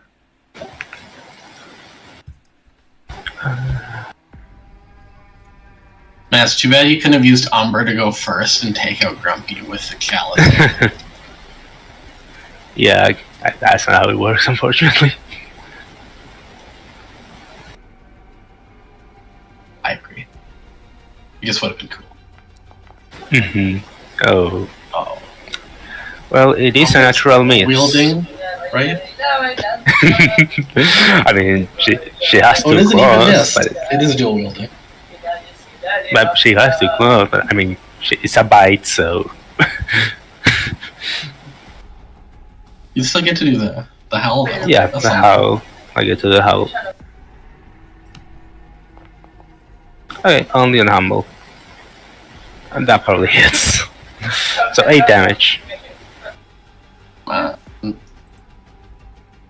Let's go gameplay. Nice. Oh, dang it. And yeah, that's my turn. Okay.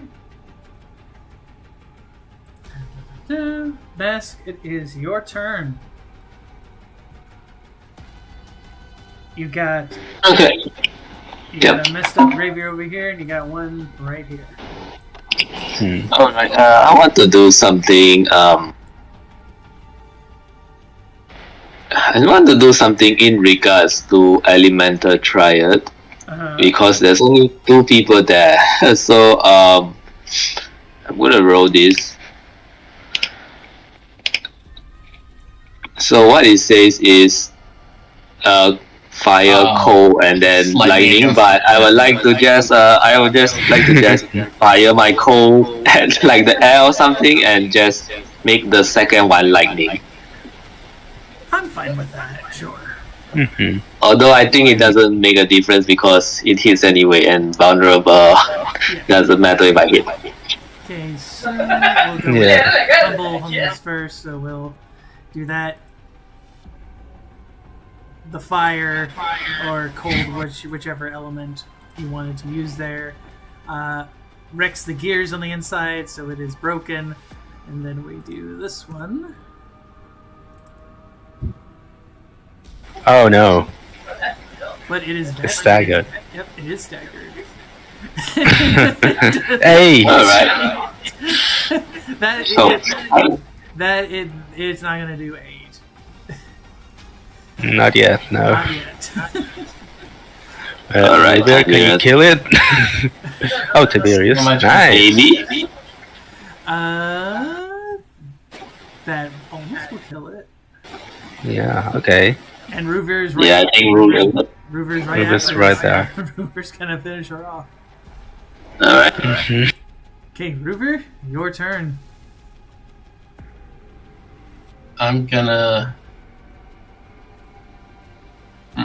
Also, Mask, roll your dazed. Oh, right. There you go. Alright, I'm on it. Yeah, I'm gonna do freedom bells on it, I think. Okay. Oh. Hmm. I mean, I might as well roll for Elven Grace just to see. Just for fun. No. Okay, I didn't think so.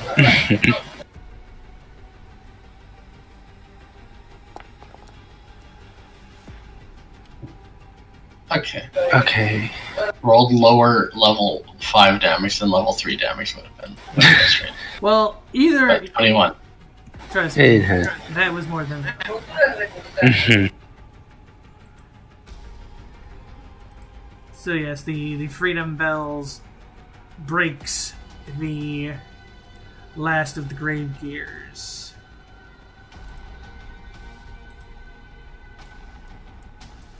So you are able to take out the little guard force that was there. So you are free to get your quick rests. Nice.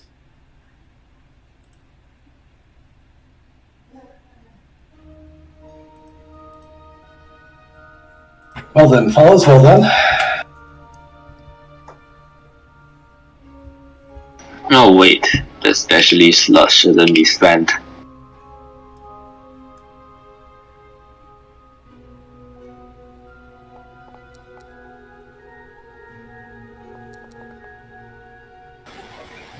I once again forgot about the sword of the Keen Blade. Oh well. I don't think it mattered in this fight though.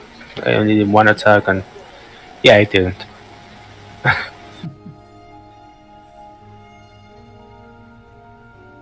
But oof, losing Hidden Dagger and the Chalice. Oof. Oof. I got way more tricks than that. I'm good. Mhm. I will say good because you will probably need them. But it is eerily quiet as the broken abominations lie in the mud. The spire crumbling, the smell of decay just permeating the air. Ruvir's going to spend a couple of minutes just basically doing a little prayer over the bodies, hopefully making it so they, won't come back again. They'll pass on to the other side. Okay. That's it. That's all I want to say. Yeah, you're not quite sure if it is doing something, but in your heart you feel like it's doing something. Yeah. That's all we can do. Okay, Mirage, you are heading it to the portcullis style entrance. Yeah, we're checking it quickly for traps before we bust in. Okay. So, yep, roll me that trap sensing. Okay.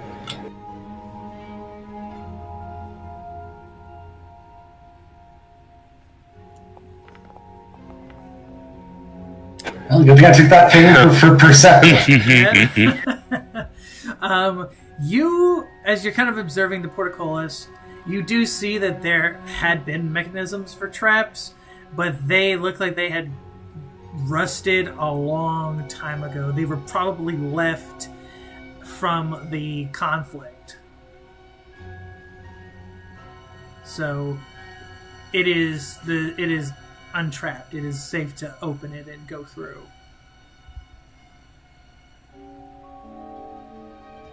Then I'll step back and let our mighty strong Death Knight lead us forward.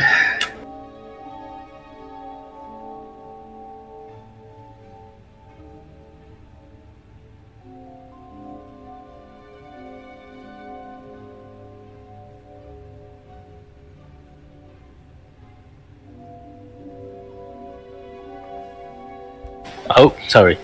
Raphael, that's you. Raphael was looking around and he looks at Tiberius and like, you're him? Mask, I'm pretty sure you took Death Knight multi-class last level, right? I'll kick the door in and rush inside. Yeah, the door itself, it's it's like barely on there, so you just hit it and it just makes a crunch sound as it kind of falls in. What you see is this may have been at one point in time maybe like a dwarven kind of mess hall. Yeah, it was one of those pool doors. You just see broken and kind of rotting remnants of tables and like stools. You see like a bare rug that is just completely kind of chewed away of like its fur, and it's kind of like off-colored.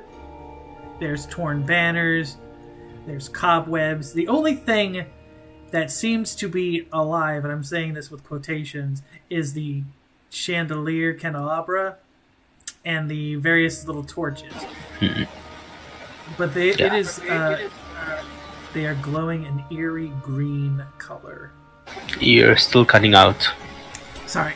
Yeah, I think you might be letting go of your push to talk a little too early. I've been having trouble where the end of sentence like all day.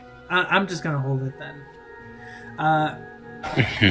Like I said, the chandelier and the torches, they are all glowing an eerie green color, like a very sickly green. Yeah, that will lead, I think, is what you said. So it cut off the last word. Yeah. For me as well. Yeah, they are sickly green light. Okay. I kind of figured something like that. Are they electric lights? Like, are they powered by the gears too? Like in town? That's a good question. You get the feeling, yes, that there's probably gears in the spire that is probably lighting them. You don't see any like gears here, which means that it's probably higher up.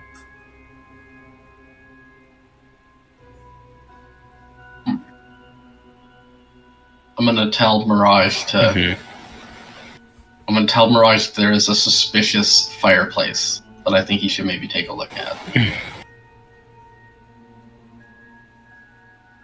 I've never seen a fireplace with two gargoyles next to it that didn't have a hidden mechanism of some sort.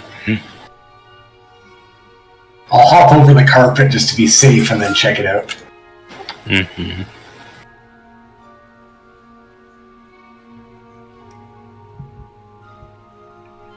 Okay. So yeah, roll me your trap detection again if you desire to.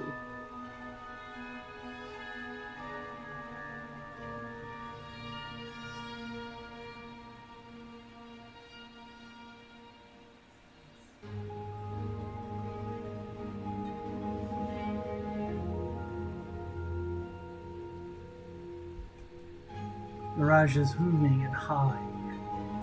Yeah. Sorry, so just perception as last time? Yeah, same as last time. Okay, very good. Let me just switch to wisdom first. And you get, yeah, never mind. You did it. This is why I like perceptive.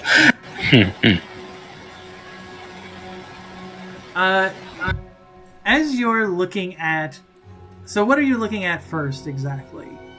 Probably the gargoyles, because those would concern him more than the fireplace itself. Yeah. Okay. The gargoyles themselves, they look... as you kind of look in the mouths, you see what looks to be embers, or like coal that's kind of like lightly burning. And you get the impression that it is trapped. Like, you can certainly tell that there is a trap mechanism on it. But you feel that it has something to do with its eye right here. That's probably the way to disarm it. I'll attempt to disarm it. Okay. And that would be a dexterity. Okay.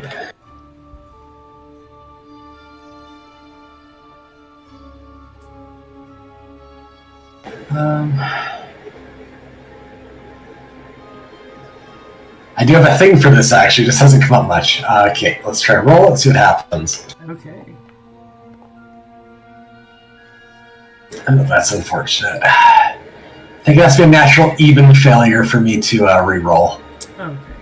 So as you kind of mess around with like the eyebrow and such, you try to click the eye, and it's kind of in there. And as you're trying to get a little bit easier leverage, you like kind of click the horn right here.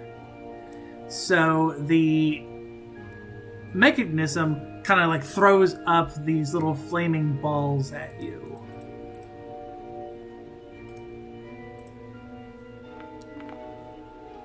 So you just take 9 burning. 1 second, I want to check one thing. Sure. Oh, it's just straight damage. Okay, I thought I had an attack roll. Never mind. Okay.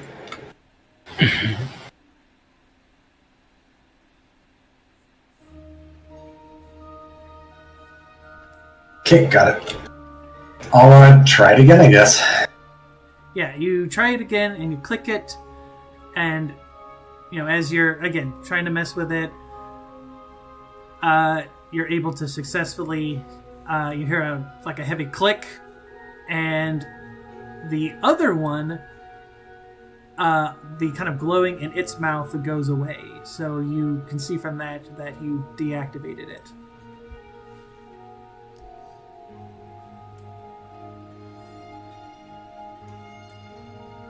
And as you're, Mirage, as you're kind of observing him, you know that the dwarves designed this not only as a way for them to basically have coal for the fireplace, but also as a trap, in case, the elves or Foreborn ever penetrated this spire.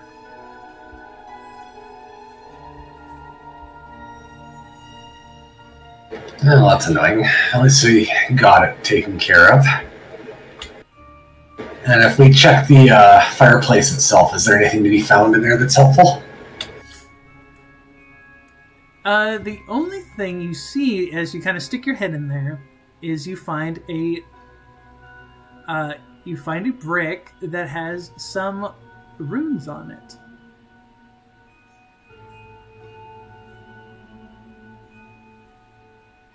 That does sound helpful, hopefully.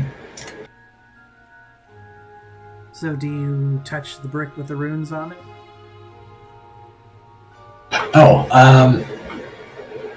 Yeah.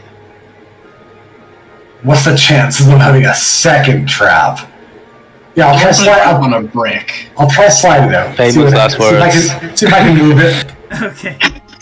So yeah, as you kind of mess with it and you move it, you do hear a sound and a clicking, and then you hear noise coming from over here. And it kind of sounds like a sound. I see. The way forward, hopefully. So you'll step out, like brushing off his hands, hop over the carpet, and then nod to Raphael. Mm-hmm. Right. Let's keep going. Indeed, as you go around, you see that there is indeed a kind of mechanical staircase going up. Mm.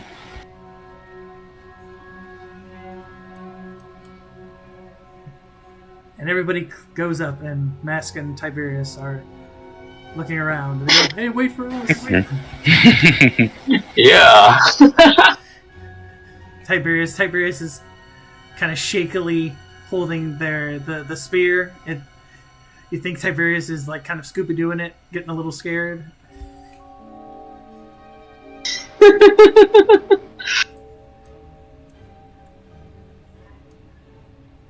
Okay, you You all do it for a Tibby snack?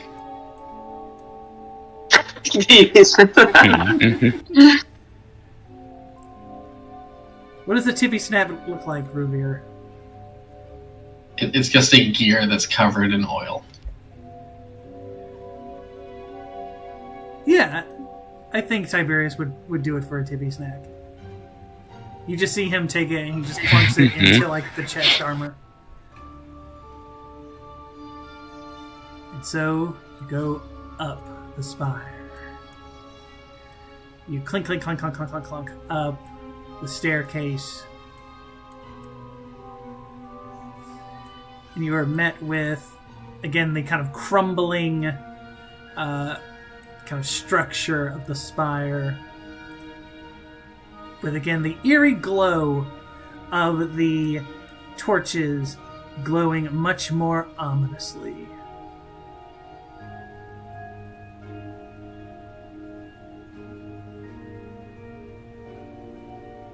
Oh no.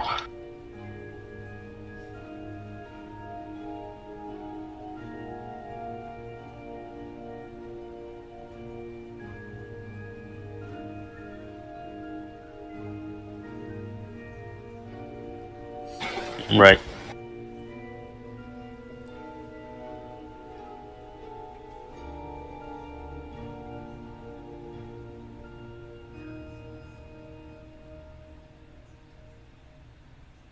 Okay, so Raphael, you're going off on your own.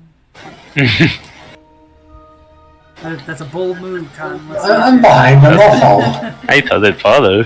I'm following. Yep. Okay, you all are going down that little hallway again. The lights glowing ominously green. You notice kind of shadowy kind of shape over here.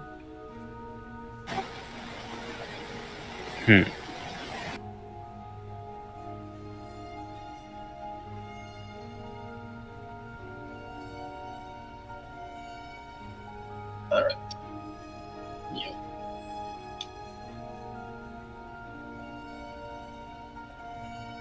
Where is that? It looks like a humanoid shape wrapped in. Looks like it's wrapped in cobweb.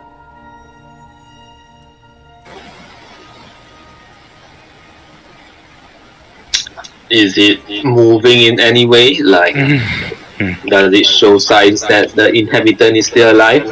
No, it is still. Do you cut it open? Yeah, I draw my sword and kind of open the cobwebs. Okay, so with your blade, you kind of slowly cut it open, and what tumbles out, it looks to be Forgeborn. And the thing that creeps you out about it is the fact that the Forgeborn had pieces of it bitten off, like something was eating it. Ooh.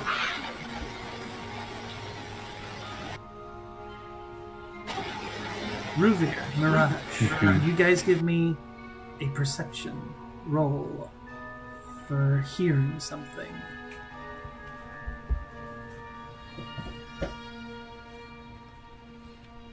Okay. I think this makes the most sense for listening. Yeah.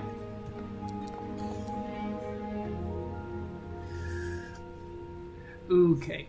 Mirage, you hear it very, very easily, and it sets your hair on the back of your neck. You hear clickety clacking sounds here.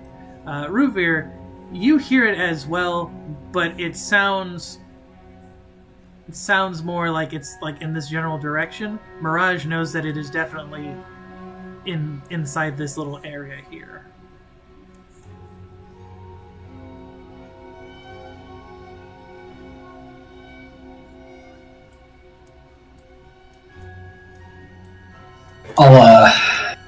I'll point it out to the others. Mass, you want to give me a wisdom as well for perception? Oh, Mask is okay, alone in the sure. back. Around a Foreborn eating spider. Ooh, Yeah. ooh. The camera follows as something kind of looks behind the corner. Mask, you turn to see what it is, and the only thing you see is something kind of bone and like a kind of a sound, like a rattle, before it disappears. My goodness.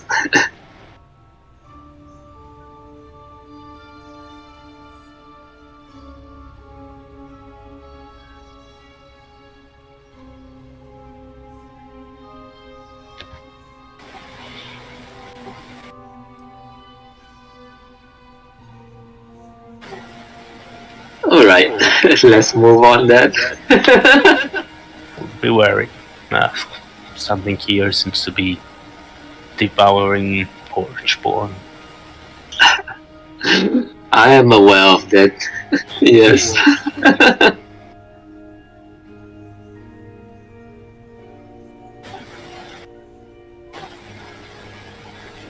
Okay.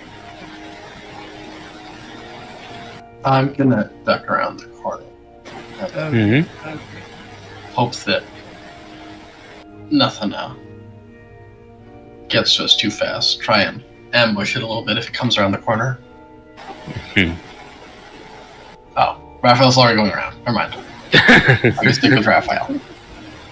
I mean, I think I'll change. I mean, there is like this way too. So Mm-hmm. it looks like some of these may have been entrances, but they probably had collapsed over time. So it makes like kind of weird little hiding Yeah. spots. And for you, Raphael, this area here, it's kind of like very, very dark, so you can't really see all that much. Right. So you have a torch and you kind of guide yourself, and you start to see little kind of glimmering around here.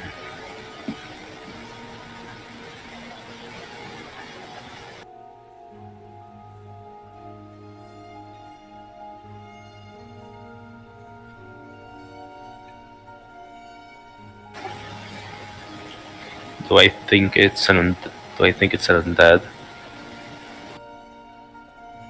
Well, what you see as you kind of put the torch a little bit, and it looks like it's definitely a pile of something. You think it's a pile of bones.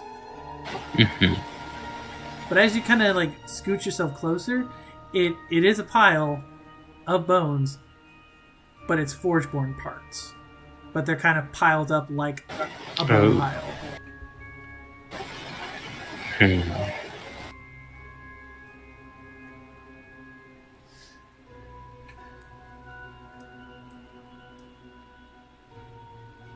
Okay. right here, I'd like everybody to roll me. I would like everyone to roll me again another perception. Because something is definitely going to happen.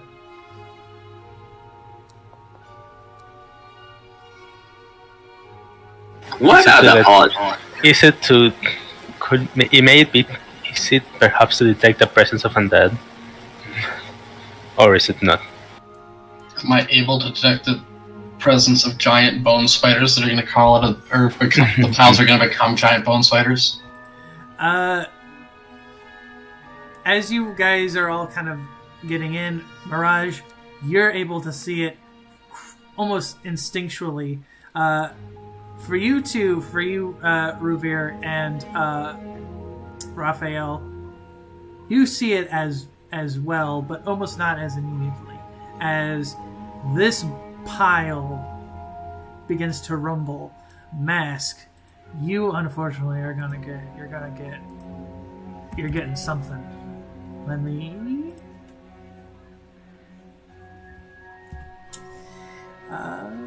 let's go with that and see what happens.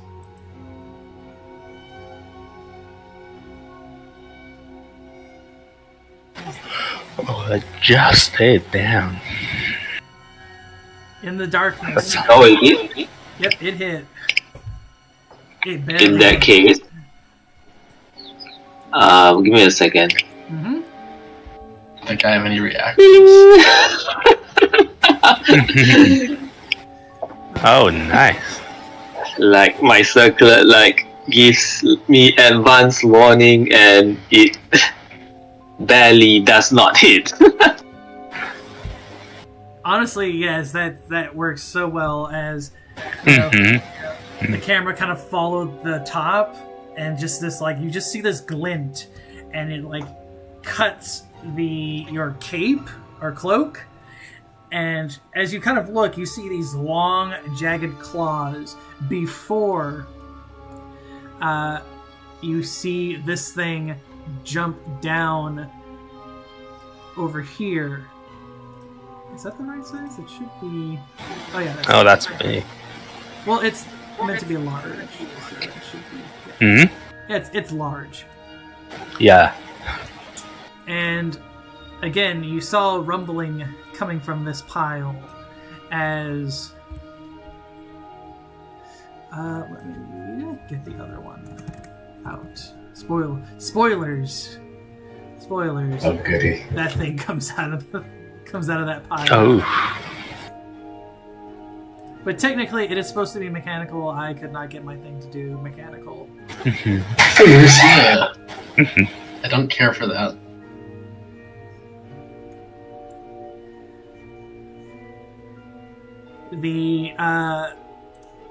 This thing, you look at this thing, and it looks like a rotting drow. Yeah. But what's more horrifying is that the drow, the only thing that you can see that is still human is the head, and that's kind of rotting. Everything else is mechanical. Except for the kind of the red stuff in there, that's probably blood that it is pumping inside of its body. And it just kind of screeches at you. And this kind of twisted, kind of rage and agony. And the bone naga kind of does the same thing, where it's kind of like a snake hiss with a kind of wailish moan.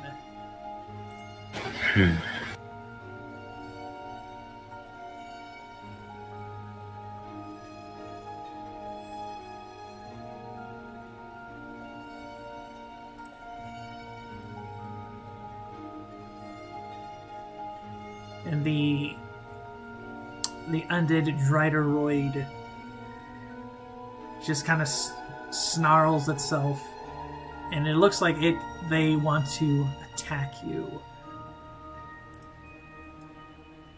They were probably programmed, if you will, to defend this part of the spire.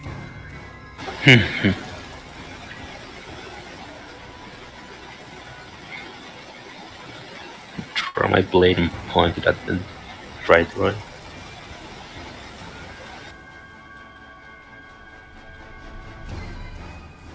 As you do, it again kind of makes that kind of wailish, kind of rage-filled cry.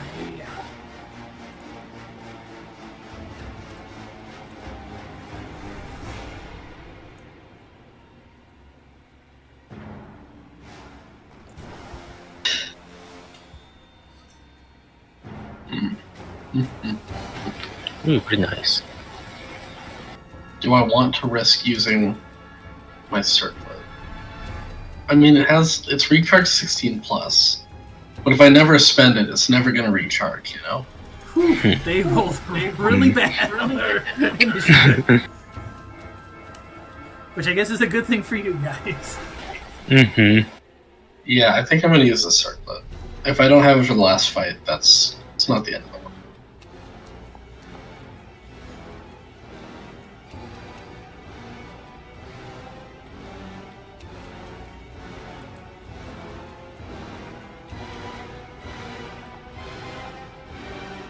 Did that add in your +4? Yeah. Okay.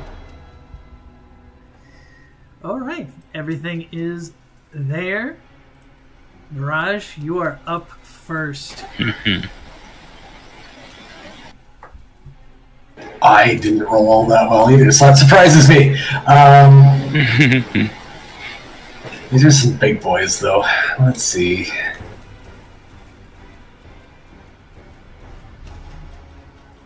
I'm gonna click my heels and head into the withering, Okay. and then I'll do my turn. Yes. Alright, excellent. It is now the cynical undead Drideroid. Oh, that I is know, not right? She Mm-hmm. is going. Oh, that's right. ED is on. Can't do that yet. Okay. Then it is going to. It is going to itself, and it's going to take a swipe of her claw, rotting metal claw on Raphael. It hits, but I resist it. So I only if have it's damage. It says undead in the name. Who knows? Nobody knows. Could be anything. Yeah, that's just straight damage. Mm-hmm. Yes. Yeah, so it's half damage. Yeah, it would just be half damage. And is that a natural hit? Nope, it is not. So she does Nope. not get to bite you with her necrotic poison. So yeah, she just cuts a big gash into like your side. And just kind of releases again that wailish raging mode. It is your turn.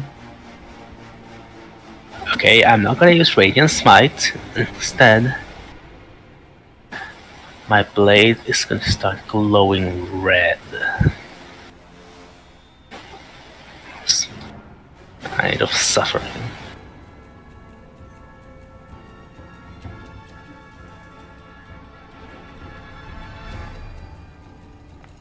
Ooh. Okay, so I'm gonna deal 15 extra damage and also 15 ongoing damage to the target. Mm-hmm. If I hit. Oh, Oh, and you take 15. and I take 15. Mm-hmm. Give me a sec. Oh, you should have used So- your gauntlet. That misses, but I do still deal the 15 ongoing damage. Okay. Ooh. I'll do 15 there. I lose the 15 and take the 15 damage myself. Okay. Or rather lose the 15 hit points. Mm-hmm. And it'll take that 6. And I'm staggered. Yep.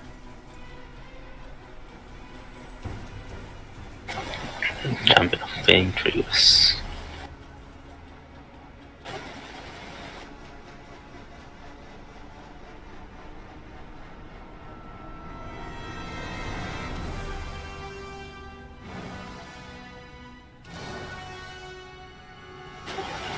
Alright. I'm gonna command Umbra to also attack the dry droid. Okay.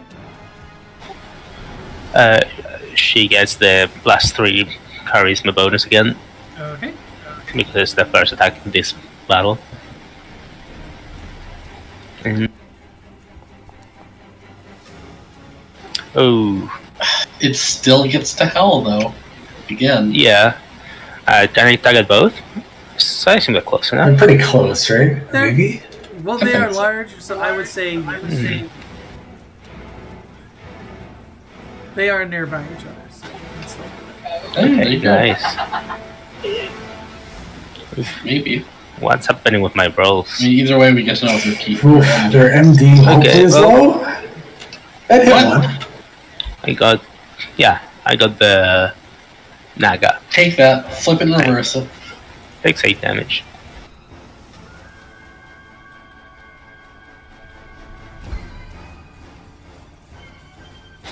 And that's my turn. Okay. Ruvir, it is your turn.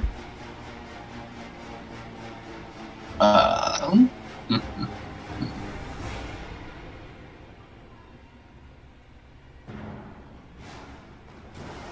So, sorry, just to confirm, are they both grave gears? Or is the one just undead? Just to confirm. Let me see. The Bone Naga, while it's kind of made of with like Foreborn parts, it's more undead. This one is closer to like a grave gear. So lightning will probably hurt it, and holy will definitely hurt it. Hurt the Naga.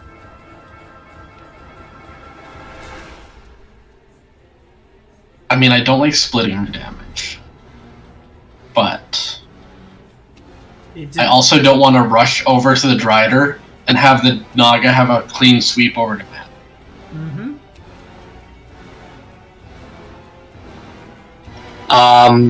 I think since I'm going next, Tiberius could probably hold off the Naga for one turn, I guess. Just to confirm, are these walls all the way to the roof, or can the Naga like reach over? Just so I... Like the ones here, those are pretty close to the roof. This one probably is not, so the Naga can probably just like crawl over it. I think, you know what, I should probably cast one of my spells. I feel like I haven't cast any spells. So I'm gonna use the domain. Okay.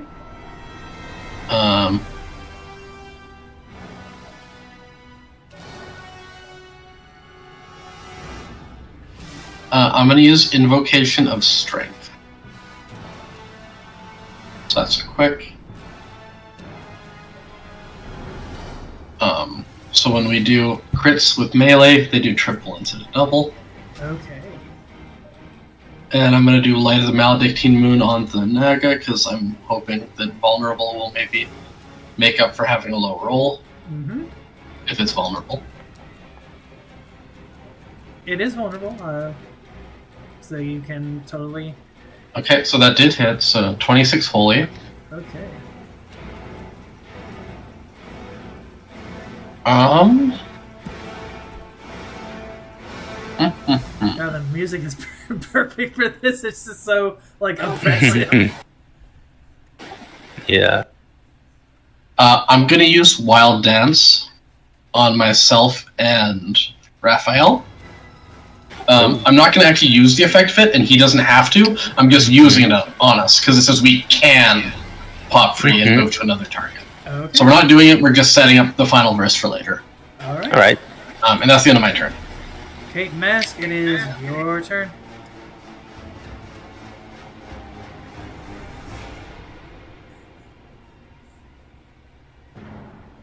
Alright, so are we concentrating on the Naga or the Drider? I think probably the Drider. I think Alright. they're both very dangerous. Yeah. Alright, fair enough. They're both very dangerous. I will They say. both. Here's my I will say, if debuff. you have an electricity attack, I would probably put it on the Drider. I'm going to try to debuff them though, with Okay. That would be great too. Sorry, I'm just. Yeah, this is holy. So actually, if I have a holy, should I use it on the Naga? But yeah, nah. Is this a daze? Let me take a look. No, this is weakness. So okay, I'll try to use this on the Drider. Got it. So this is the holy one, which means weakened. Okay.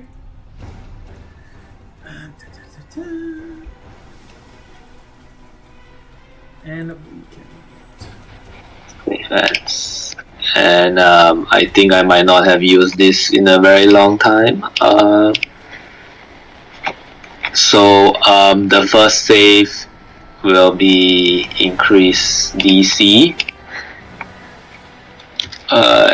And my constitution mod is +4, so like I think it needs 15 to save.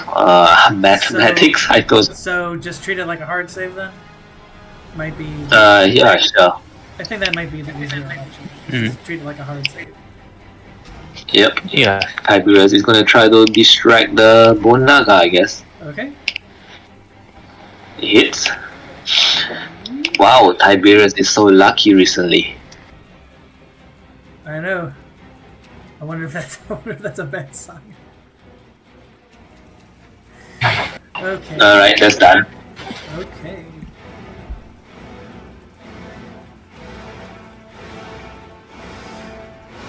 And then it is the Bone Naga's turn. It is going to... Let's see what I want it to do. It's going to bite. It's going to bite Tiberius.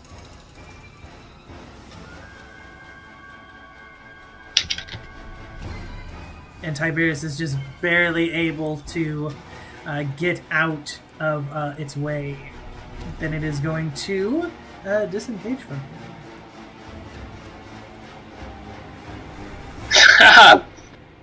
Ooh, no go. Unfortunate. Okay. You cannot stop the might of Tiberius. Okay. Okay, Mirage, it is your turn. Okay, let us... Appear from the shadows. Yeah, that's the plan. Alright. So he'll slip around the corner and throw a Gallinia Ricochet at the Drider to start with. Okay. I hope that weekend comes through.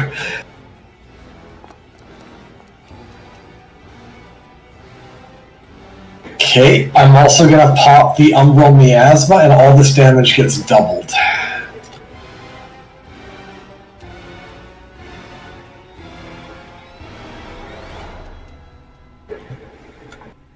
Okay, so that is... What was that? 42, 13, and 4. 4 if the poison affects it. It's more mechanical, so I wasn't totally sure, but we're just doing everything we can to bring that thing out. It would just do straight damage. No, all my damage is double because I did the Shadow Walk. Oh, that's right. Hold on, let me... And then 13. Oh, goodness. Yeah. Ooh. Oh, I bloodied it, boys. Crap. Oh, you bloodied it, alright, and... Okay, second part of the thing is half the damage with the Bone Naga if I can hit it with the same attack. Okay, while you're doing that, it is going to... It's going to spray rotting juice all over the nearby enemies. So that is you, Tiberius, and Ruvir.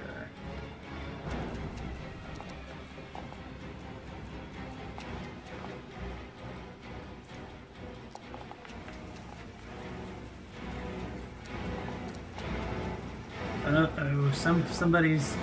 Ooh, that's 3 people! 3 people are hampered! Okay. 1 second. Umbra is hampered. Okay. Oh, I did not get hampered. Ooh, good.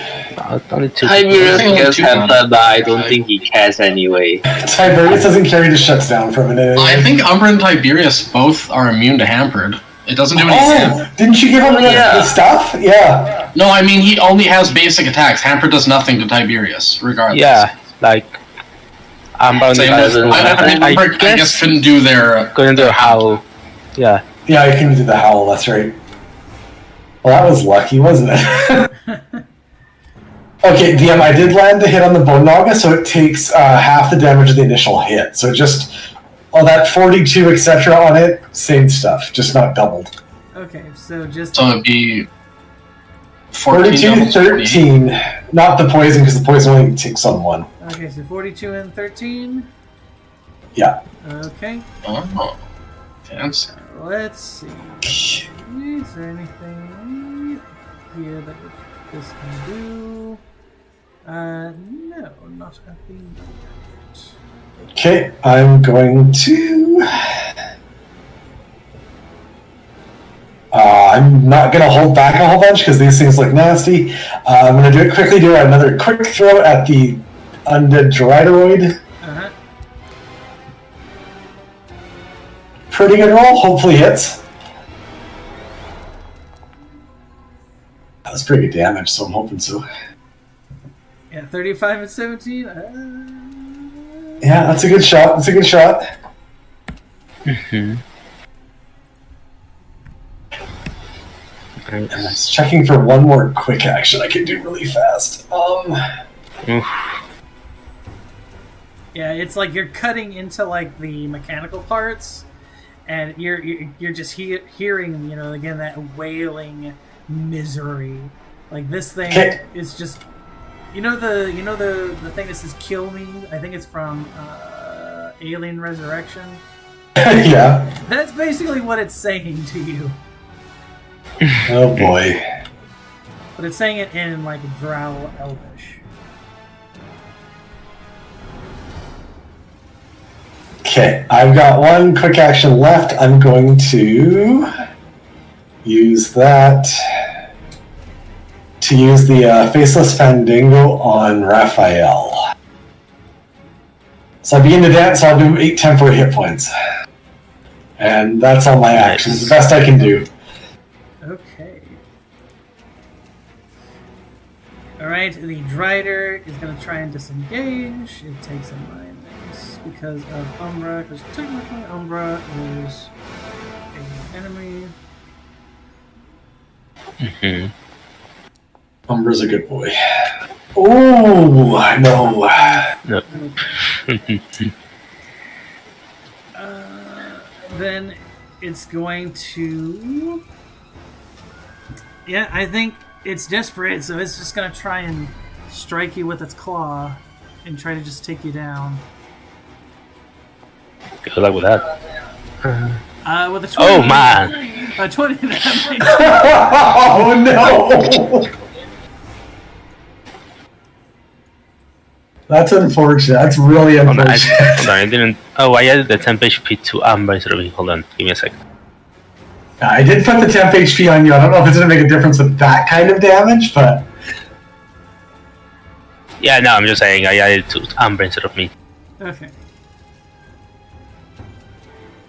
Okay, now take away 80 damage. Yeah. I mean, good thing I got that played.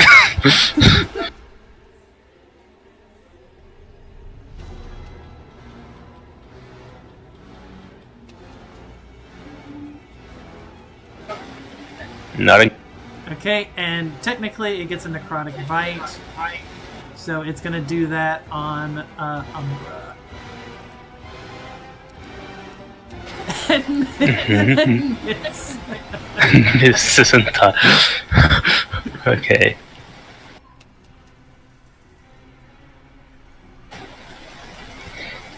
Okay, and that is its turn.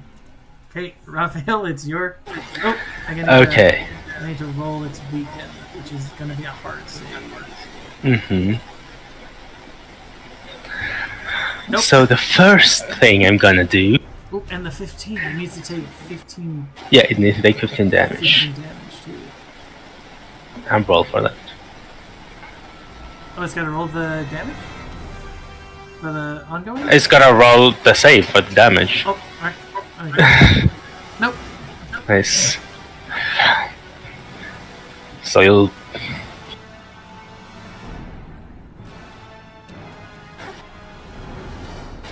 So you'll see me get like stabbed Yeah, you're right to the stomach by right to the torso by the claw. I'm like barely standing.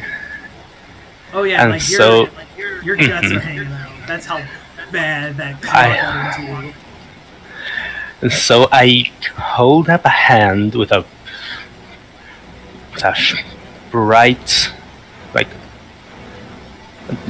red ball on it, and you all feel a strange pull. Mm-hmm.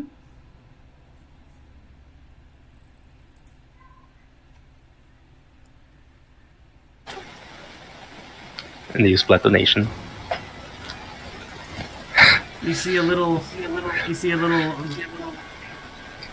T with like a greenish red on it.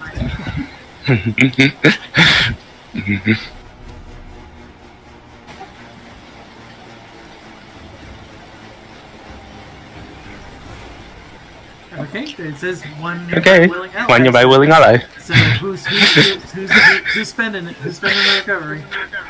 Who has the highest recoveries? Just to confirm. Mine are 68 plus 4. I think mine are really low comparatively. It's probably Never mind, mine's 68 I'll plus spend 6. mine then. Spend a recovery and make a recovery roll. As I said, unfortunately, all of our recoveries are terrible compared to yours. Yeah. What's your average? So I do not want to apply healing, and I do not want to add. My average is 31.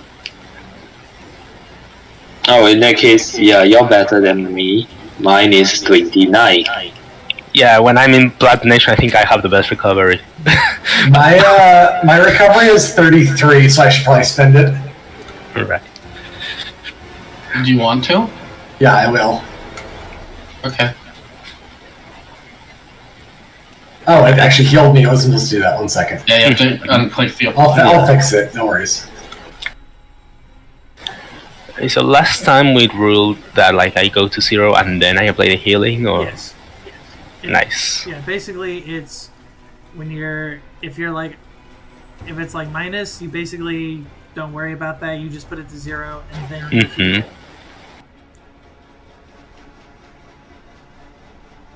Because it only really matters if you get attacked while you're down. Yeah.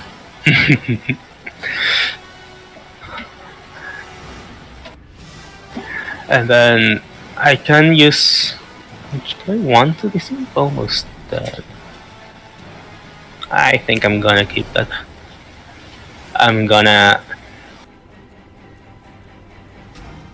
Now I'm gonna use a Radiant Smite. Okay.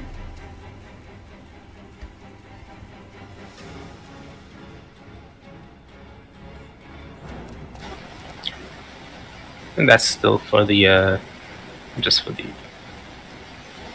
After spending it since it's 24. Melee attack, Champion of Pain.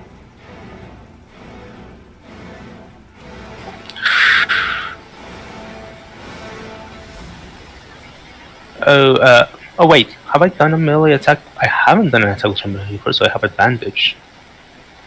Hell yeah. Yeah, I don't think I've Such a done. close to a miss. Actually, have I? No, I don't. No, I haven't. Yeah, I haven't. Because I got Champion of Pain after. Yeah, okay. Let's try again. That's bad. There we go. So that's 46 plus 24. So that's So six. describe to me how you take it down.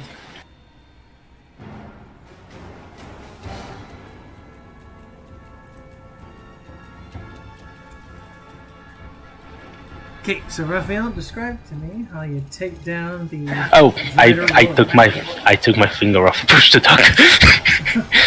With the infusion of health from Mirange, I stand up straighter. The glaring wound on my side stitching itself together, and my blade glows bright white light, and I sort of rush up and stab it like underneath its my blade is like underneath its rib cage, going through all that red stuff and all the way through the bottom of its skull, and its eyes starts to burn and it falls to the ground. Oh yeah, very nice.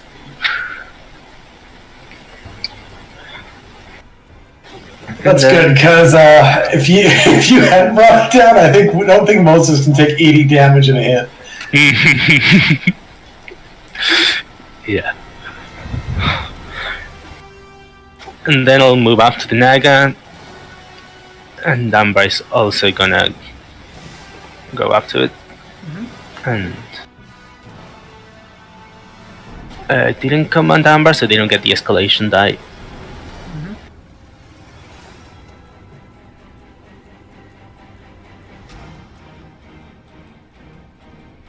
But it's gonna bite at the neck.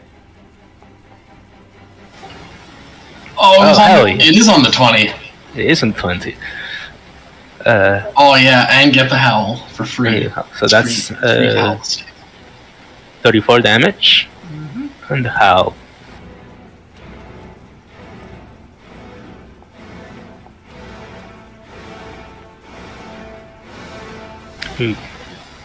Oh, nice. You just hit, so 8 damage.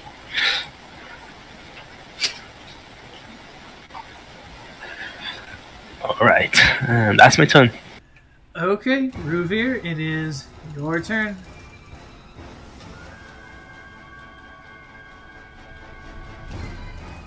Alright.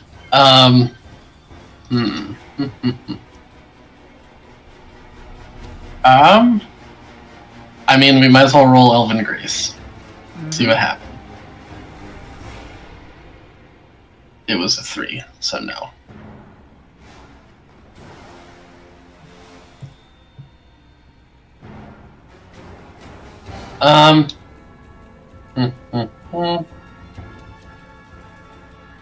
Oh, actually, Umbra dealt triple damage because it was a melee attack nearby me. You're alright, alright. Oh? So another 17. Yep, another 17. Why triple damage? Because I used the invocation of He strength. popped his domain. Oh, right. Nice. I'm just gonna hit it with the light of the maledicting moon because I don't want to risk a stinky natural one or whatever. Okay.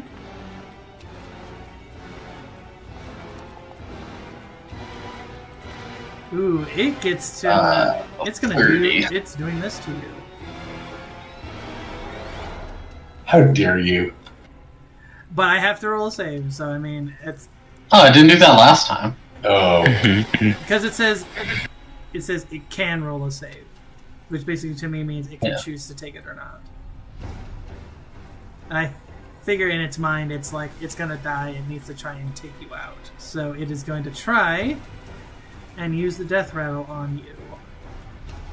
It's still gonna take it. It's still gonna take your hit, but it's gonna wants to try and take you out.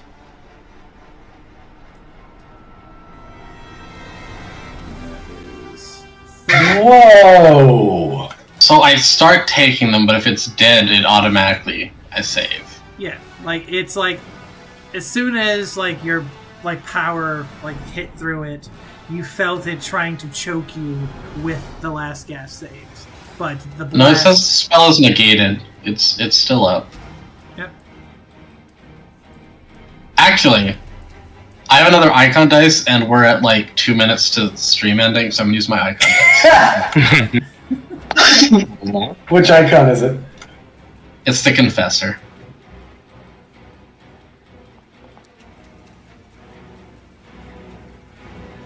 So basically, I'm like,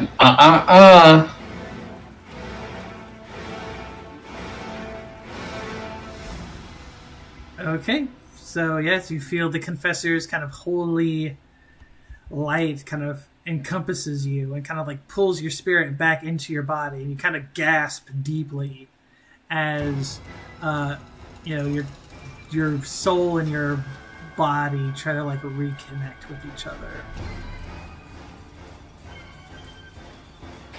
Oh, I forgot that I had the song too. Oops. I just realized I forgot to push my smites up to level 6. I was wondering about that when it said level 4 earlier. Yeah. Well, that's it. It doesn't matter. They're gonna deal a bit more damage now. Alright. So now that I've been hurting. Roll your recoveries as technically Nice. you got hit pretty hard. Yeah. Oh yeah, I was gonna heal Raphael also, but I guess there's no point for me to do it specifically. Don't forget to roll this one manually, because you get the higher dice. So I would do that before you do quick rest. Okay. Because you get the D10s or whatever, I think. I recharged the harder thing, that's funny. Okay, yeah. Pushes me over, huh? No. I don't know which one's my dice. Yours is the jade color. I didn't remember which one was which. Got one back. Then Actually, DM, do you mind if I pop my Nightmare Lord to recover the Withering Shoes? Sure. Cool, I wanted that back just in case. Not the dagger? No. Oh, does the dagger have to be a melee hit? It does, and the dagger already recharged. Oh, it did. Never mind. I'm silly. I will say, like it is 10:30. There is one more fight. If you guys, I'm gonna give you guys a choice. If you guys do the third fight, I will let you guys level up early. If you guys want to wait and start next time, you guys get an incremental. I think it's to be a longer one, so I think let's... yeah. I don't think 12. I have time tonight. Yeah, It's we don't have time. 12:30. It's 12:30. I don't work in the morning, but still. I do. Yeah. So Like I said, I gave you guys the choice. Either way, an incremental will still work for you in the fight. Cool. Appreciate it. Wait, so we get an incremental now? I thought you meant like next week we get an incremental after the fight. No. Like the choice for me is if you guys decided to like continue on, because this is a three fight little thing. So if you guys did push to do the third fight, I would let you level up early. If you guys decided to wait and do the third fight next time, you guys get an incremental tonight. Okay, that's cool. Works for me. Yeah, that's as much as I would love to, but that's okay. Yeah, no. Like I said, gave you guys the choice. I think either one would help you guys out in the fight. yeah. Okay, so let's go with Zure. Zure, what did you like, and what do you want to see next time?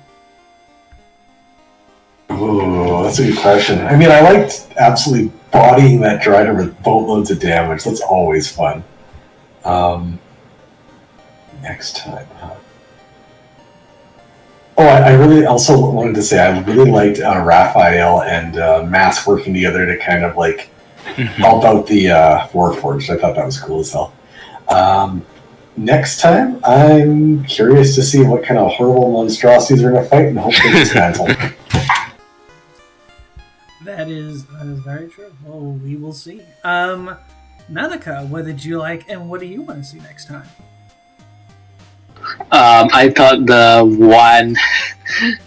miss by one margin because of my item was very appropriate. And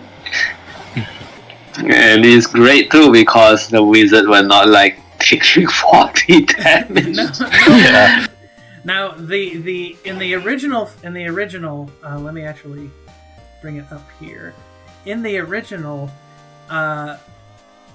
it would be, it's the 40 damage, and it was also going to give you, hold on. Actually, no, it is just the straight 40. Because I think it was a different thing that would do like the ongoing. But yeah, it was going to be a lot rougher.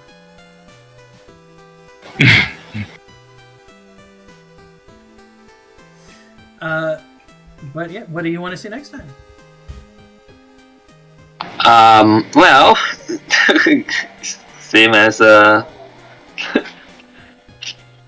same as our buddy, I guess. Gonna see what horrible monstrosities there are for the third fight. Okay, and Zen, what did you like, and what do you want to see next time? I really enjoyed the second fight. It felt a lot of fun. Next time, I am excited to use an item I've had since the first city. Nice. Okay. And Mega, what did you like, and what do you want to see next time? I really liked both of the fights, and I liked finally getting to use that spell that I've had since level 4, I think, or something like that. Oh, yeah, I've had it for a while. Yeah, because you've never gone down before. Or like, didn't you go down one time before? I did. But you didn't get used the blood donation. But I didn't get to use blood donation that time okay. because Robert healed me for. By this time I got to use it. Well, for me, I liked seeing the. I liked doing a little bit of horror with the undead Dryderoid attacking the wizard. I liked everybody's fears against them with the potency of the damage that they could do. It felt to me like it felt like it was going to be a good tough fight, and for a little bit it was, and I really liked that. So, the party ventures up the tower to confront the lich and whatever other mechanical monstrosities are within. Will they be able to convince this lich to create a special item for them to deal with Tarloc? Or will they have to rip everything